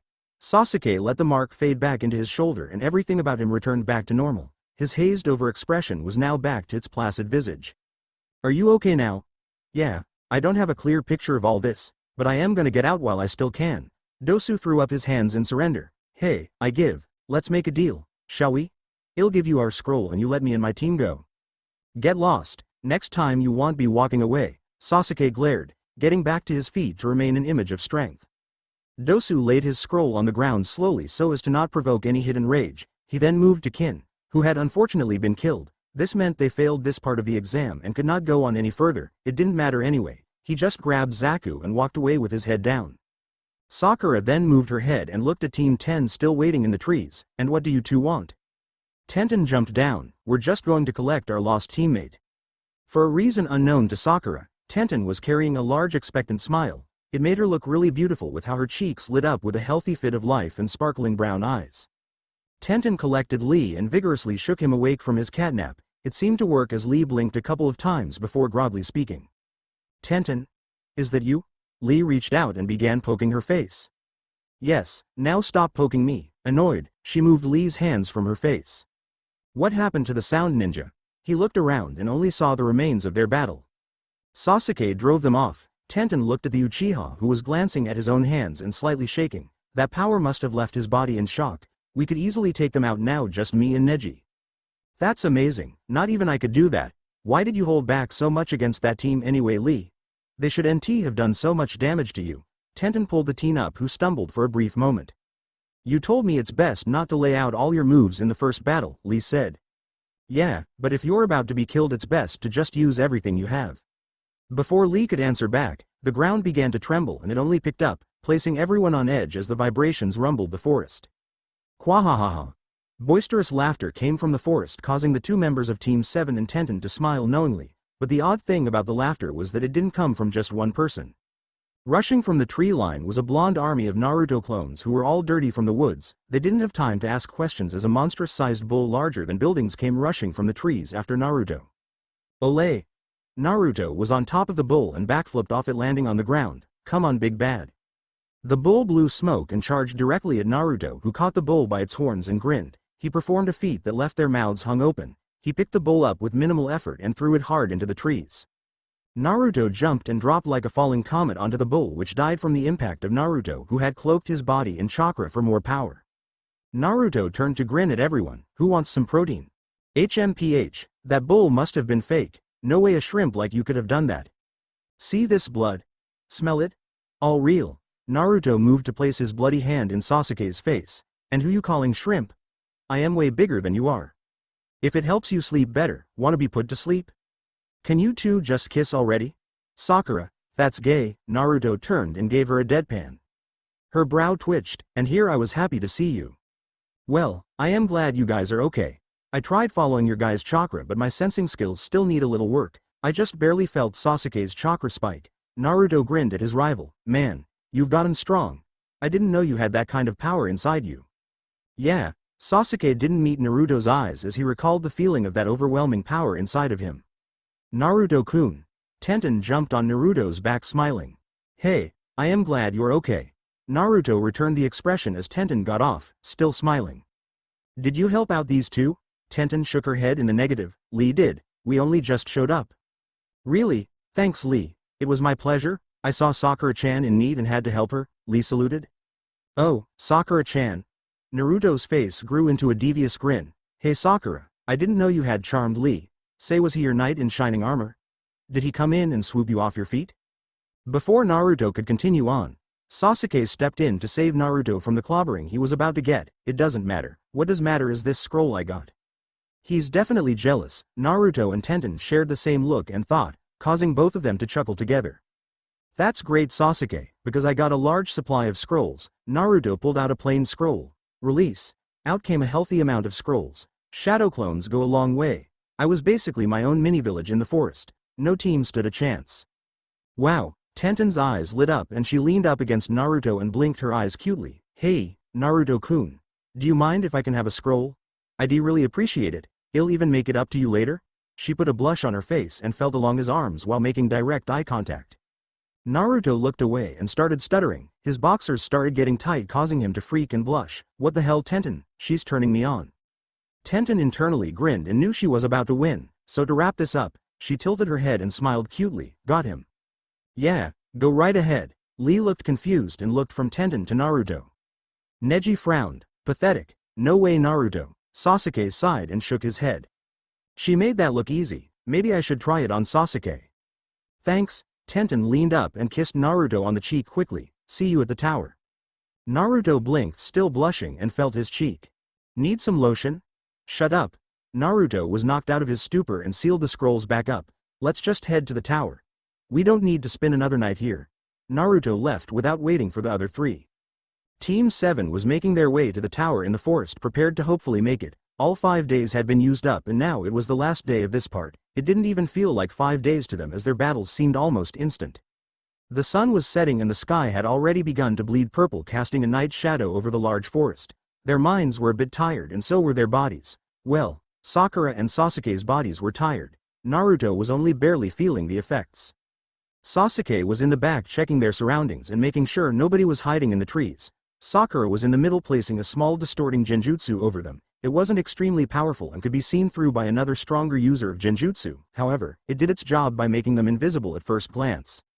And Naruto, their powerhouse, took up the front and used his basic knowledge of sensory to try and avoid enemy ninjas. Using it like this allowed Naruto to increase his proficiency at an astounding rate. Thanks to this, it allowed Naruto to know there was something up ahead. There's another team up ahead. The other two readied themselves at the warning. It looks like they've seen through our genjutsu as well, damn it. Sorry, Sakura muttered weakly and felt ashamed of her weak skills. Don't apologize, we can definitely take this team. Like a spark, Sakura felt lifted. She smiled and eagerly nodded. A ninja wearing a white bodysuit suddenly jumped out at Naruto, who reacted quickly and punched the guy to the ground. On the ground, the ninja turned into black mud and fell into the dirt. Sasuke frowned and scanned the area. That was a clone. Some form of shadow clone. I felt that hit. Didn't know there were other variants to the shadow clone. Other than commenting, Naruto never stopped, so neither did the others. Don't you remember Zabuza? He had water clones, Sasuke reminded. Oh yeah, another clone leapt from the trees and attacked Naruto again. It was even easier this time as Naruto struck out with a punch, causing the clone to splat on the ground. He's putting a lot of strength into these punches, or has he just gotten that much stronger? I can't help but think he seems aggravated and anxious even. Sakura noticed the brutal efficiency Naruto was killing these clones. If it had been a real person, they'd have died on contact. 5 clones launched out of nowhere and all aimed to attack Naruto. Like clockwork, Naruto dispatched the clones without being touched. Now I am annoyed. Naruto placed his hands in a cross and flooded the area with his own clones. You want clones? I got clones. It was more than 100 and they all spread out to find the person responsible. While this was going on, they still moved forward in the direction of the tower. Nobody stopped in their pursuit of the tower. I found them, Naruto said and jumped off in the direction his clone popped. You two go on. I will catch up in no time. Wait, Naruto. You should fight them alone. Sakura halted and tried to reason. Let's go, Sakura. He's not alone. Remember, he can make an army if he needs to. Sasuke reminded Sakura, who seemed to just now be figuring out how strong Naruto was. He's going to be fine, so let's keep moving. And he was gone in the trees, moving again. Sakura looked at Naruto's back and took in Sasuke's words. It's so strange. They argue like they hate each other but fight in perfect unison together. They have such strong trust for each other. I don't understand, boys. Sakura quickly followed after Sasuke but wished Naruto to be safe in his fight. Naruto stood alone on the tree trunk and crossed his arms with a scowl. Are you just going to hide forever or come and fight me? Nothing. The forest didn't speak to him and Naruto scowled. Fine, if you want, come out. I'll force you out. Naruto began to raise his chakra levels to the point he began glowing blue. I don't know how to freely shape wind yet, nor am I super advanced, and I only know a few wind jutsu. I'll just use what I have. The trees around Naruto began to get slashed by razor-thin cuts, until they got bigger and began to completely cut the trees down and leave deep trenches in the ground. The wind began howling as a tornado began forming in front of Naruto. It grew in size rapidly and the power of the wind also grew. Building-sized trees were being torn out of the ground and chaos was born from the devastation. Wind style. Wind Blade Tornado. This was just a B-rank jutsu which could have its rank boosted depending on the caster. All you had to do was pour more chakra into said jutsu, and Naruto had oceans of chakra to spare. Shouts were heard as the ninja terrorizing Naruto and his team were pulled from their hiding spot. They flew into the geyser of wind and screamed as their bodies received hundreds of cuts and slashes within seconds. The tornado was massive at this point as it began to level the entire area. Even miles away, other teams looked up and saw the tornado destroying the forest. Back on the ground, Naruto looked up with eyes of liquid ruby red. The eyes were primal and unmatched ferocity. Through it all, Naruto still kept a calm face and relaxed posture as if what he was doing was no different from walking through the forest. He blinked once and then twice, his eyes returned back to their cerulean blue once again. Naruto dropped the jutsu and the bloody bodies of the three genin smacked into the ground. Walking to them on guard, Naruto kicked one over and heard him groan and moan. His mouth was filled with blood and his body was torn up. He didn't mean to nearly kill them, but in drawing upon his chakra so quickly and intensely combined with his emotional state right now, some of the Nine Tails chakra weaseled its way in. Still, there was no empathy for these three beneath him. He reached in and took their scrolls and jumped back into the trees to meet up with his team. Forest of Death Arena. Once Naruto regrouped with his group just outside the tower, all they had to do was take out their two scrolls and enter the safe haven. The trail didn't end there as the wall was covered with text. It was easy for Sakura to understand what was needed upon inspection. Finally, they unfurled the scrolls and like a magic trick, out came their old school sensei, Iruka. He gave his congratulations and a small speech about how proud he was. He then escorted them to their current location. Naruto leaned on the railing and looked around to see who made it. On his side of the large stoned room, his team, Team 8, and Team 10. On the other wall, Kuretsuchi and her two teammates, the Cloud Team, and Gaara with his two siblings. He saw a familiar head of wheat blonde hair and felt his face stretch into a grin. Tamari had made it safe and without a scratch, which was no surprise. Spending his limited time with Tamari, he discovered a bit of her silent power. Her teal-green eyes locked with his bright blue and they both conveyed their relief and happiness. Tamari gave him a wink and blew a flirty kiss. Naruto moved his head to let it slip by him, drawing an affronted gasp from the sand kunoichi. He chuckled at her glare. What she sent this time wasn't a kiss, but her middle finger. I was beginning to think you wouldn't make it. Naruto turned to see Tenten, who was looking at him amused. Were you waiting for me? Naruto asked, sending a suggestive look toward the girl. She was caught off guard by the open display and also flushed at his deep tone and hungry look. Her face turned scarlet. And no, I was just worried that something might have happened to you. Well, thank you, Ten-chan. Naruto was overjoyed that there was someone who was truly worried for him now. Oh, how his life had changed since coming onto Team 7. He was grateful for all of it, and it caused him to give a smile that radiated warmth and comfort. What's with that smile? Tenten asked once she was done admiring Naruto's handsome features. Nothing, I am just happy, that's all. He was honest and true. The anger and anxiety grabbing at his heart from being in that forest were finally beginning to leave. From her side of the arena, Tamari saw the scene play out and felt left out and thrown to the side. Who was that? Why was Naruto looking at her like that and making the girl blush? Was she just some backup inside chick? She didn't know why. That was a lie. She did know why. It was quick. Maybe love at first sight. Her heart had already become attached to Naruto. He made her feel emotions the princess didn't know existed. So it was for this reason that Tamari placed a mental hit on Tenten. She didn't want to lose the feelings Naruto gave her, so she'd fight for those feelings if she needed to, and Tamari hoped she had too. Damn that whiskered blonde. I still haven't forgiven him for feeling me up. To Tamari's left, she saw the girl from Stone glaring at Naruto. I hope I can fight him again. I am gonna melt him down so not even his ashes remain. Why are you still on that? He only did it to distract you. He's obviously not tripping about it. Kitsuki rolled her eyes. She was running a kunai along the edges of her demon wind shuriken to sharpen it. Because it was uncalled for and insensitive, she yelled with a red face. Calm down, Kuro. You will have your time to fight the blonde again. Don't lose focus as right now you still need to get through the second part of this exam, or you can wave goodbye to making it to the finals. It was their tall, slightly tan-skinned sensei behind them who spoke. Covering his muscular body was a black cloak, underneath which was the rock Junin attire. His hair was a perfect mess of brown strands but still looked as if it belonged. Okay. Rieger sensei. I am just itching to get at him. Kuretsuchi felt her head patted by the monk's rough hands. She looked into his orange eyes and grinning face. I know all of you will pass, he reassured, making all three teens. Naruto did what? Tamari's brow twitched and now she wanted to send another middle finger to Naruto, this one backed up with actual anger.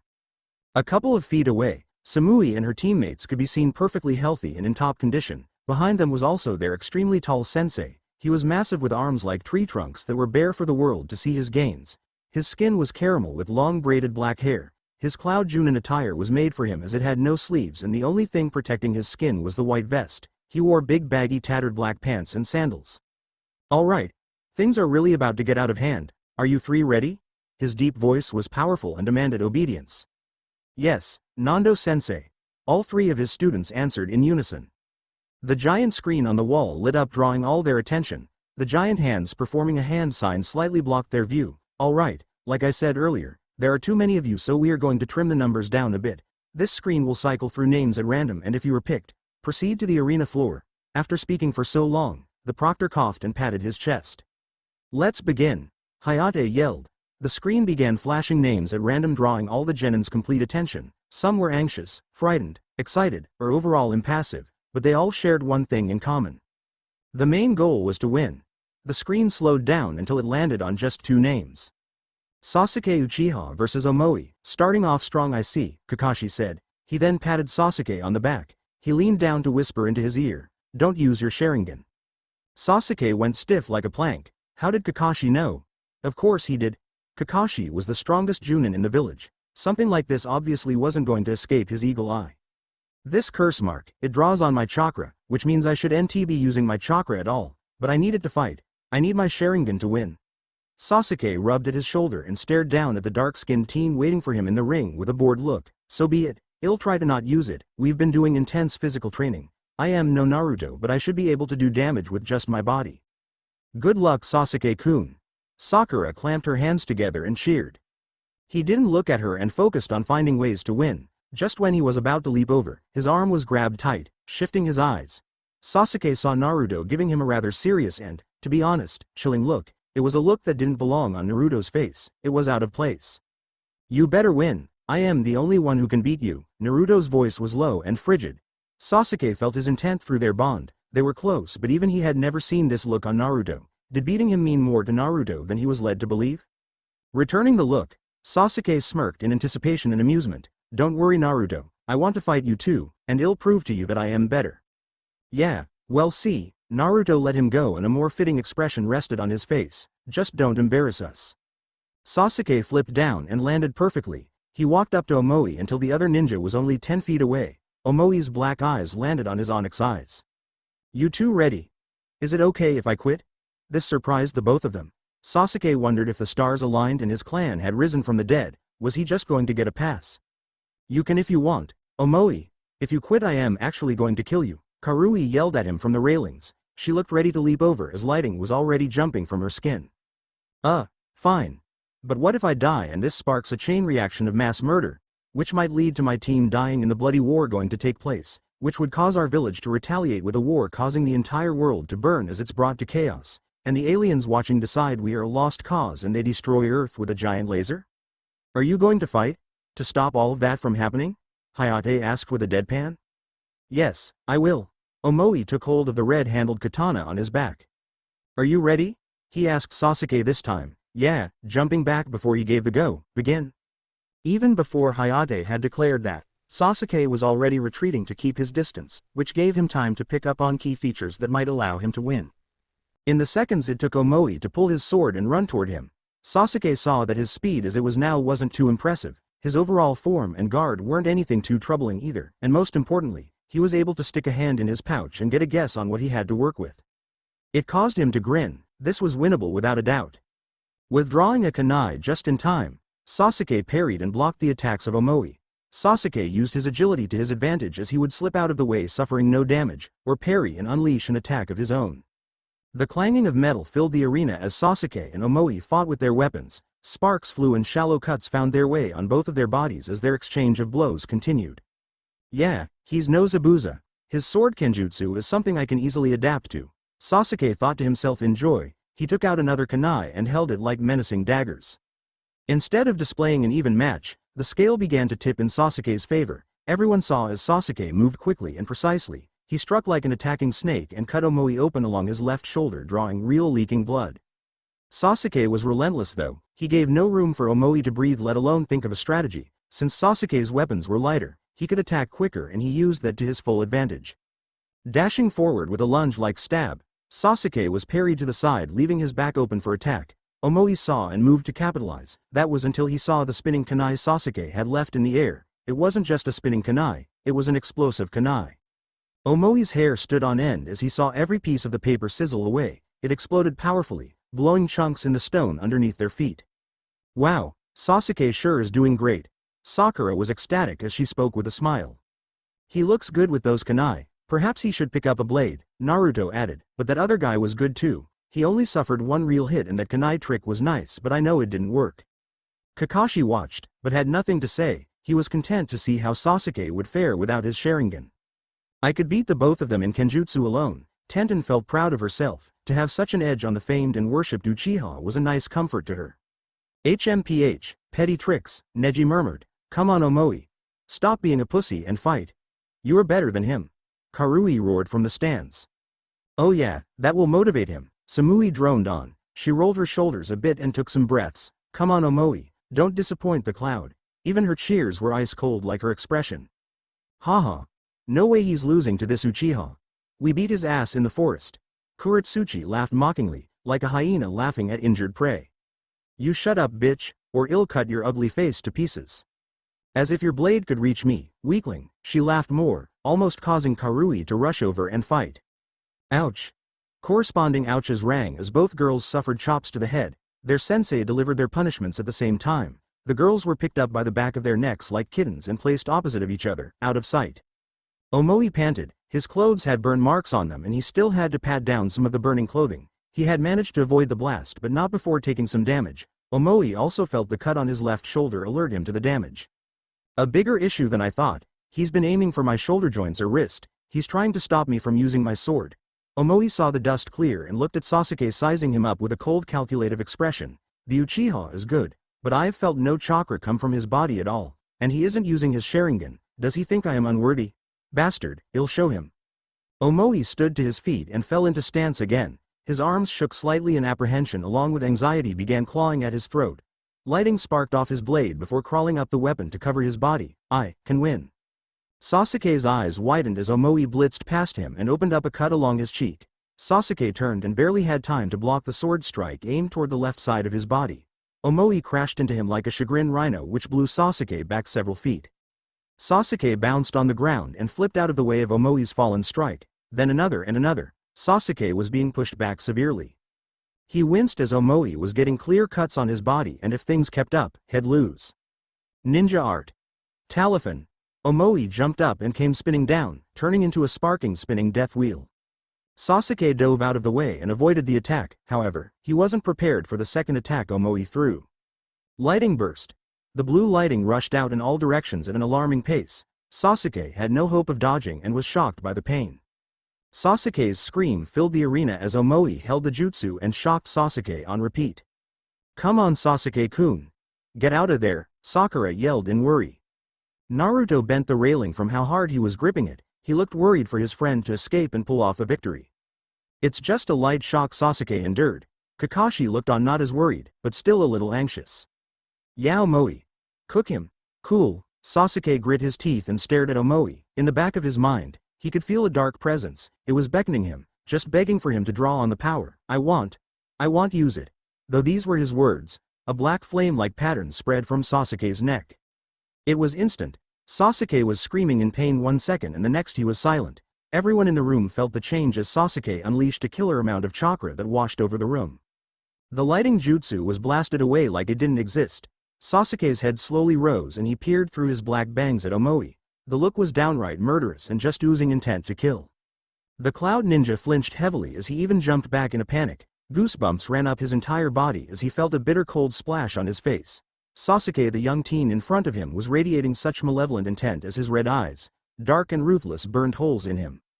Only for the marks to fade and Sasuke to wobble on his feet, he moved his hair back and smirked at Omoi. Come on, you can still dance now, can't you? Omoi was still in shock. This Uchiha, he was living up to the hype. It was time to end this fight though. Omoi did not want to be caught off guard any longer. His body became lit with lighting chakra and he shined like a blue star. I had no idea you could use lightning that way. He's using it like armor, but it's unrefined, patchy. and not very powerful. I know I could use it better. Coming up with an idea, Sasuke went for something daring. Using a burst of chakra, Sasuke turned his Sharingan on for half a second, and in the span of that little time, Sasuke saw where he could attack. Here I come. Omoi rushed in ready to finish the battle with this single attack, and his sword hit home, plunging right through Sasuke's body. He was surprised at first as he didn't think Sasuke would be hit so easily. In fact, he was prepared to launch his other plan. So this must be. The Sasuke he hit turned out to not be Sasuke at all, and instead, it was a strange-looking flower resembling a sunflower. If it had been born in hell and dumped in mud, its petals were red like blood and poked full of holes. The stem was long and black, like a metal pipe. In the center was the pollen. It was blown in his face and clouded his vision and numbed his senses. He inhaled gray fog and he felt the effects immediately. Omoi's body froze and he lost vision in his eyes. He panicked and only functioned on motor functions. Omoi swung his katana and prayed to hit Sasuke by accident. His suffering was halted as he felt his chin being kicked. It was powerful enough to lift him off the ground. Omoi then felt a barrage of several more kicks raise his body. Lion's barrage. Sasuke snapped back down with a powerful leg drop that sent Omoi crashing into the ground where he lost consciousness. The boy had been out the moment Sasuke dropped his leg right on his sternum. Hayate jumped back on the arena floor and walked over to Omoi who didn't move a single muscle or even twitch. Yup, this kid was out for the count. Winner, Sasuke Uchiha. Hearing his name called, and him being declared the victor was like a long breath had finally been released. Sasuke smirked proudly and full of bravado for all to see. He pushed his bruised and trembling hands into his pockets in a cool aloof way. The last Uchiha walked back up the stairs since he lacked the energy to jump that high at the moment. Upon reaching the top, he was faced with mixed emotions. Neji gave him a blank look, but he might have seen just a hint of respect in those eyes. Tenten gave him a thumbs up and a friendly smile, while Rock Lee had fire in his eyes. What an amazing display of talent, Sasuke Uchiha. You managed to use my move after only seeing it once. Only a genius of your caliber could pull that off. Lee brought up a fist and gained a challenging look. Yosh. I shall make it to the final so we may face each other once again in an all-out fight. HMPH, prepare yourself, because I won't lose again. Sasuke matched Lee's intensity with his own excitement begging to shine through his cold exterior. Haha. The youth radiate like the sun rising at the earliest hour. Way to go, young Sasuke. Guy gave a thumbs up and a brilliant smile. Walking past the man kinda creeped out, Sasuke saw Kiba's smug expression. Good fight I guess, but me and Akamaru could have done way better. Right boy? Kiba received a bark from the small puppy who wagged its tail. Shino didn't say anything and mainly kept to himself. Hinata, at least barely audible, also congratulated Sasuke. GG, good work, Sasuke. Just speaking to him made her feel smaller and shrink in on herself. Sasuke didn't spare her a glance and just walked by. Hey, you're not going to say anything to me. Kiba yelled in outrage at being ignored. Impressive, Sasuke. I can see that you live up to your hype. Kurenai gave Sasuke his respect mentally, familiar with the silent type of kid Sasuke was, since she too had a silent type on her team. He was caught off guard and unprepared as Sakura threw herself at him and nuzzled his face. She was squealing and rambling about how happy she was. Sasuke hoped no one saw since Sakura was blocking his face that he was blushing. Sasuke-kun, you were amazing. I knew you'd win the entire time. Once she let him go, Sasuke could see the matching mischievous look his best friend and sensei shared. What did you expect? It was me after all. Yeah. Praise be to Sasuke-sama. Naruto was sarcastic as he mockingly performed a bowing gesture toward Sasuke. HMPH. Talk it up now, I want to see how you are going to fight. Wanna get back in the ring and I'll show ya. The two eternal rivals butted heads and radiated intense fighting spirit. Alright. You two, enough. Kakashi plucked both of them in the nose with a little bit of chakra. Good fighting down there, Sasuke. Way to use your tactical brain, but I do have a question. Where did you get that flower? Oh, it came from the forest. Sakura was looking at it weirdly. She told us that what's the name of your blonde hair friend again? Sasuke looked at Sakura who had to chuckle at the question. How would the Yamanaka feel if she knew Sasuke didn't know her name? Ino Yamanaka, Ino. Yeah, I remember now. She was quite persistent. Sasuke shivered. Anyways, Sakura had brought up that Ino said it was super dangerous and could cause the senses to dull and temporary blindness might occur if the pollen was sprayed in someone's eyes. It's called blind sunflower. So you took it for future use. Very good. I am glad my lessons of thinking ahead are starting to stick. Kakashi patted Sasuke on the head and gave him an eye smile before he shifted and turned serious. Now quickly, let's go and deal with that problem. Alright. Sasuke nodded and was flashed away with Kakashi, who used body flicker. What problem? Naruto asked Sakura, who looked nervous, until he thought back to the match and what he saw. Was it about those patterns spreading from his neck? Did something happen while I was away? Sakura bit the inside of her lip. Sasuke had asked her not to tell Naruto for the safety of their team and his own powerlessness in the endeavor. However, more than anything she wanted to tell Naruto. She knew that if Naruto got involved he'd do everything about it, though she knew that's exactly what Sasuke wanted to avoid. He didn't want Naruto's help or to burden him or anyone with his own problems. My issues are mine and mine alone, so that's why I will handle my issues however I see fit. Sakura needed to come up with an answer or Naruto would start to pick and poke at her for answers. I don't think it's that big of a deal anymore. Kakashi-sensei is handling it, but just know it's the aftermath of the fight with Orochimaru. What did he do? I understand you guys fought him, but did this lead to something else? Like I said, you can relax, Kakashi-sensei is going to take care of it. Down in the arena, Hayate began to speak once again. Now it is time for the second match to take place. Once again, look for your name on the screen. Kitsuki vs Samui standing on the hands. Hiruzen watched on with a gentle smile. Young Sasuke was able to force the markdown and win the battle with just his wits. He will go far in his ninja career. Hiruzen smiled down at this young generation of shinobi. He could feel great change coming to the world. These young kids of 16 and 17 already have good starts to their careers. Even still, amongst the batch of newly born leaves, 4 seemed particularly green. Naruto, Uzumaki, Samui, Gaara, Kuretsuchi. In these 4, he saw future Kage or strong leadership roles. Throughout the exam, they had rapidly sparked Hiruzen's interest, their wits, leadership, dynamic, and team impact. Naruto was young and ambitious, far more ambitious than anyone from the Leaf had been for a long time. Currently, Naruto was improving himself to better suit his needs and achieve his dreams, and it was working. The blonde fell into all categories of what he was looking for. Samui may have been cold and cool as her name defined, but much like Gaara, the impact of her position could not go unnoticed. She spoke, and they became quiet to listen. She led them through the forest without suffering any damage. Her team even arrived only 10 seconds after Gaara's team.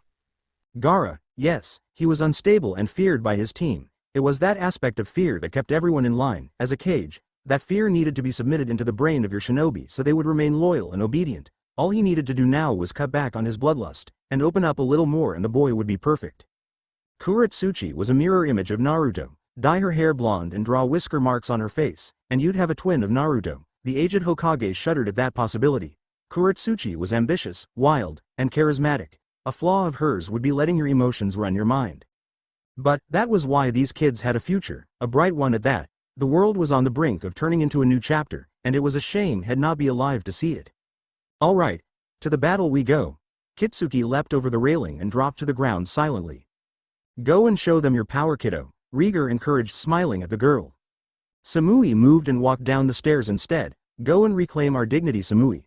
Karui glared at Omoi, who was still blind, so he didn't see it, since he was lacking in vision right now. Karui was holding his hand so he'd not feel scared or lost. Sorry, Samui. The two girls met in the middle and stared at each other. Kitsuki had a small grin of anticipation on her face as she was ready to fight. While Samui remained passive and unreadable, though on the inside, Samui was itching to fight someone strong, and this girl just might give her what she needs. Kiba leaned over the railing. 2 hot chicks.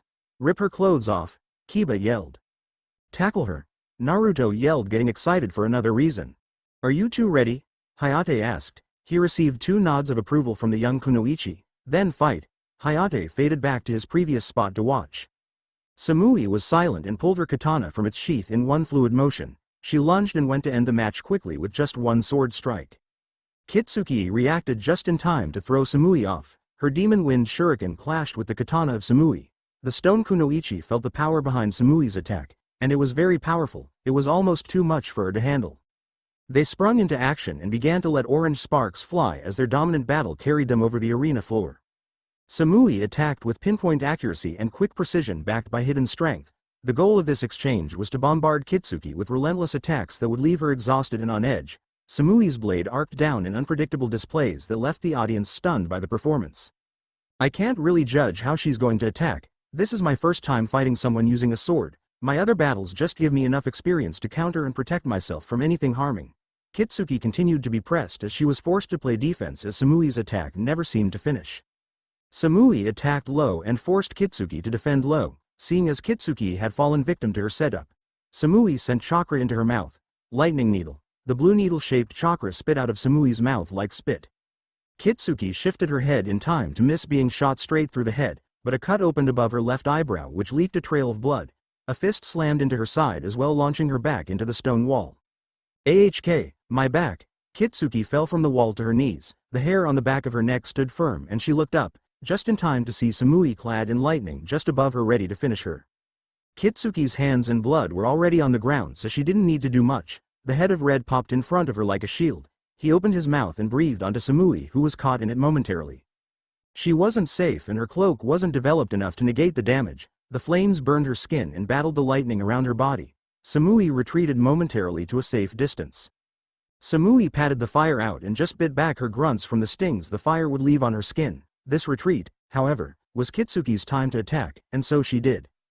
Demon wind shurikens came flying at Samui. Her ice blue eyes took in the tools and she dodged them. It was 2 at first, then 3, 4, and 5. Now only dodging wasn't good enough and Samui had to physically block them.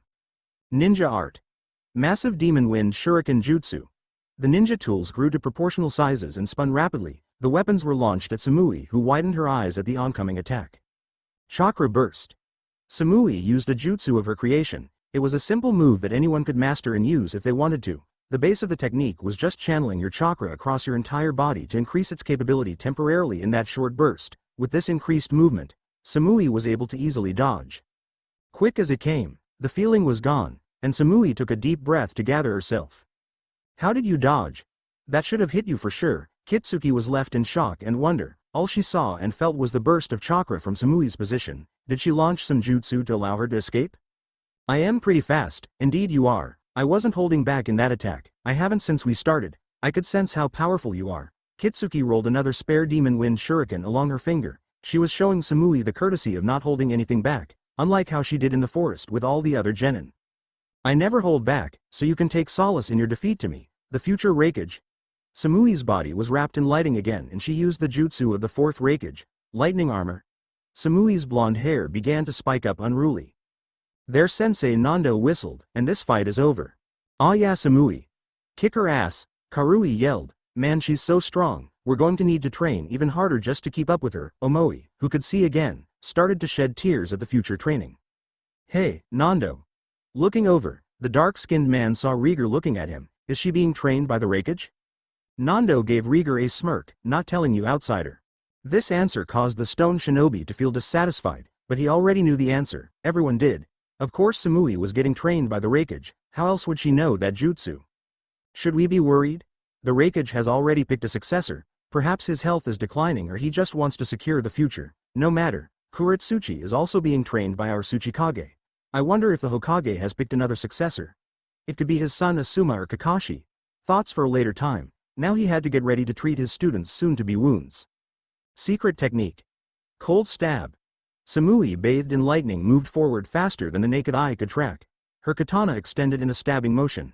It hit home as it pierced Kitsuki's abdomen. The genin from the stone ran through before she could even see it. The only thing her eyes saw was an arc of blue light, and the next thing she knew was pain. Samui pulled her sword from Kitsuki, who dropped to the floor bleeding. She whipped the sword to the side, throwing her enemy's blood on the cold ground. The weapon went back into its sheath with a click. Winner. Samui. Samui didn't show her joy on the outside, but inside she was very pleased with herself. She managed to win without sustaining major injuries, plus Samui was able to perform perfectly, but most of all, she was cool while doing so. Samui walked back up the stairs and to her team to be crushed in a hug by Karui. You were amazing, Samui. Yeah, great job, Omoi praised. You bring great pride to our village, Samui. I have no doubt you'll win and become a chunin, Nando said, which made Samui almost giddy at the praise and acknowledgement. I will live up to your hopes. Over with Kitsuki. She had to be brought up by her sensei. She was carried like a bride until she was gently set on the ground. You're going to be all right. You had a good fight out there. Jiger quietly hushed the girl who was whimpering in pain. His hands lit to life with healing chakra. The green glow of his hands covered the wound and she felt the pain wash away. The only thing left was the blood splashes in her green hair and orange hoodie. Even still, her beauty was still present and not stained by the blood. Don't worry, I'll go to the finals in your place. Even the loud Kuretsuchi calmed down to check on her friend. I'll buy you dinner tonight to make you feel better. And then train harder so this doesn't happen again. Nokami took the chance to pat Kitsuki's head, which he knew she hated. Still strong enough to glare, Kitsuki sent one to Nokami, who only sent an eye smile back as he kept rubbing her head. Thanks guys, and I am sorry for losing. Don't apologize for doing your best, that was a good match, she was just stronger than you. Okay. Sensei. The end. Thanks for watching. Also remember to subscribe and like this video. See you in the next video.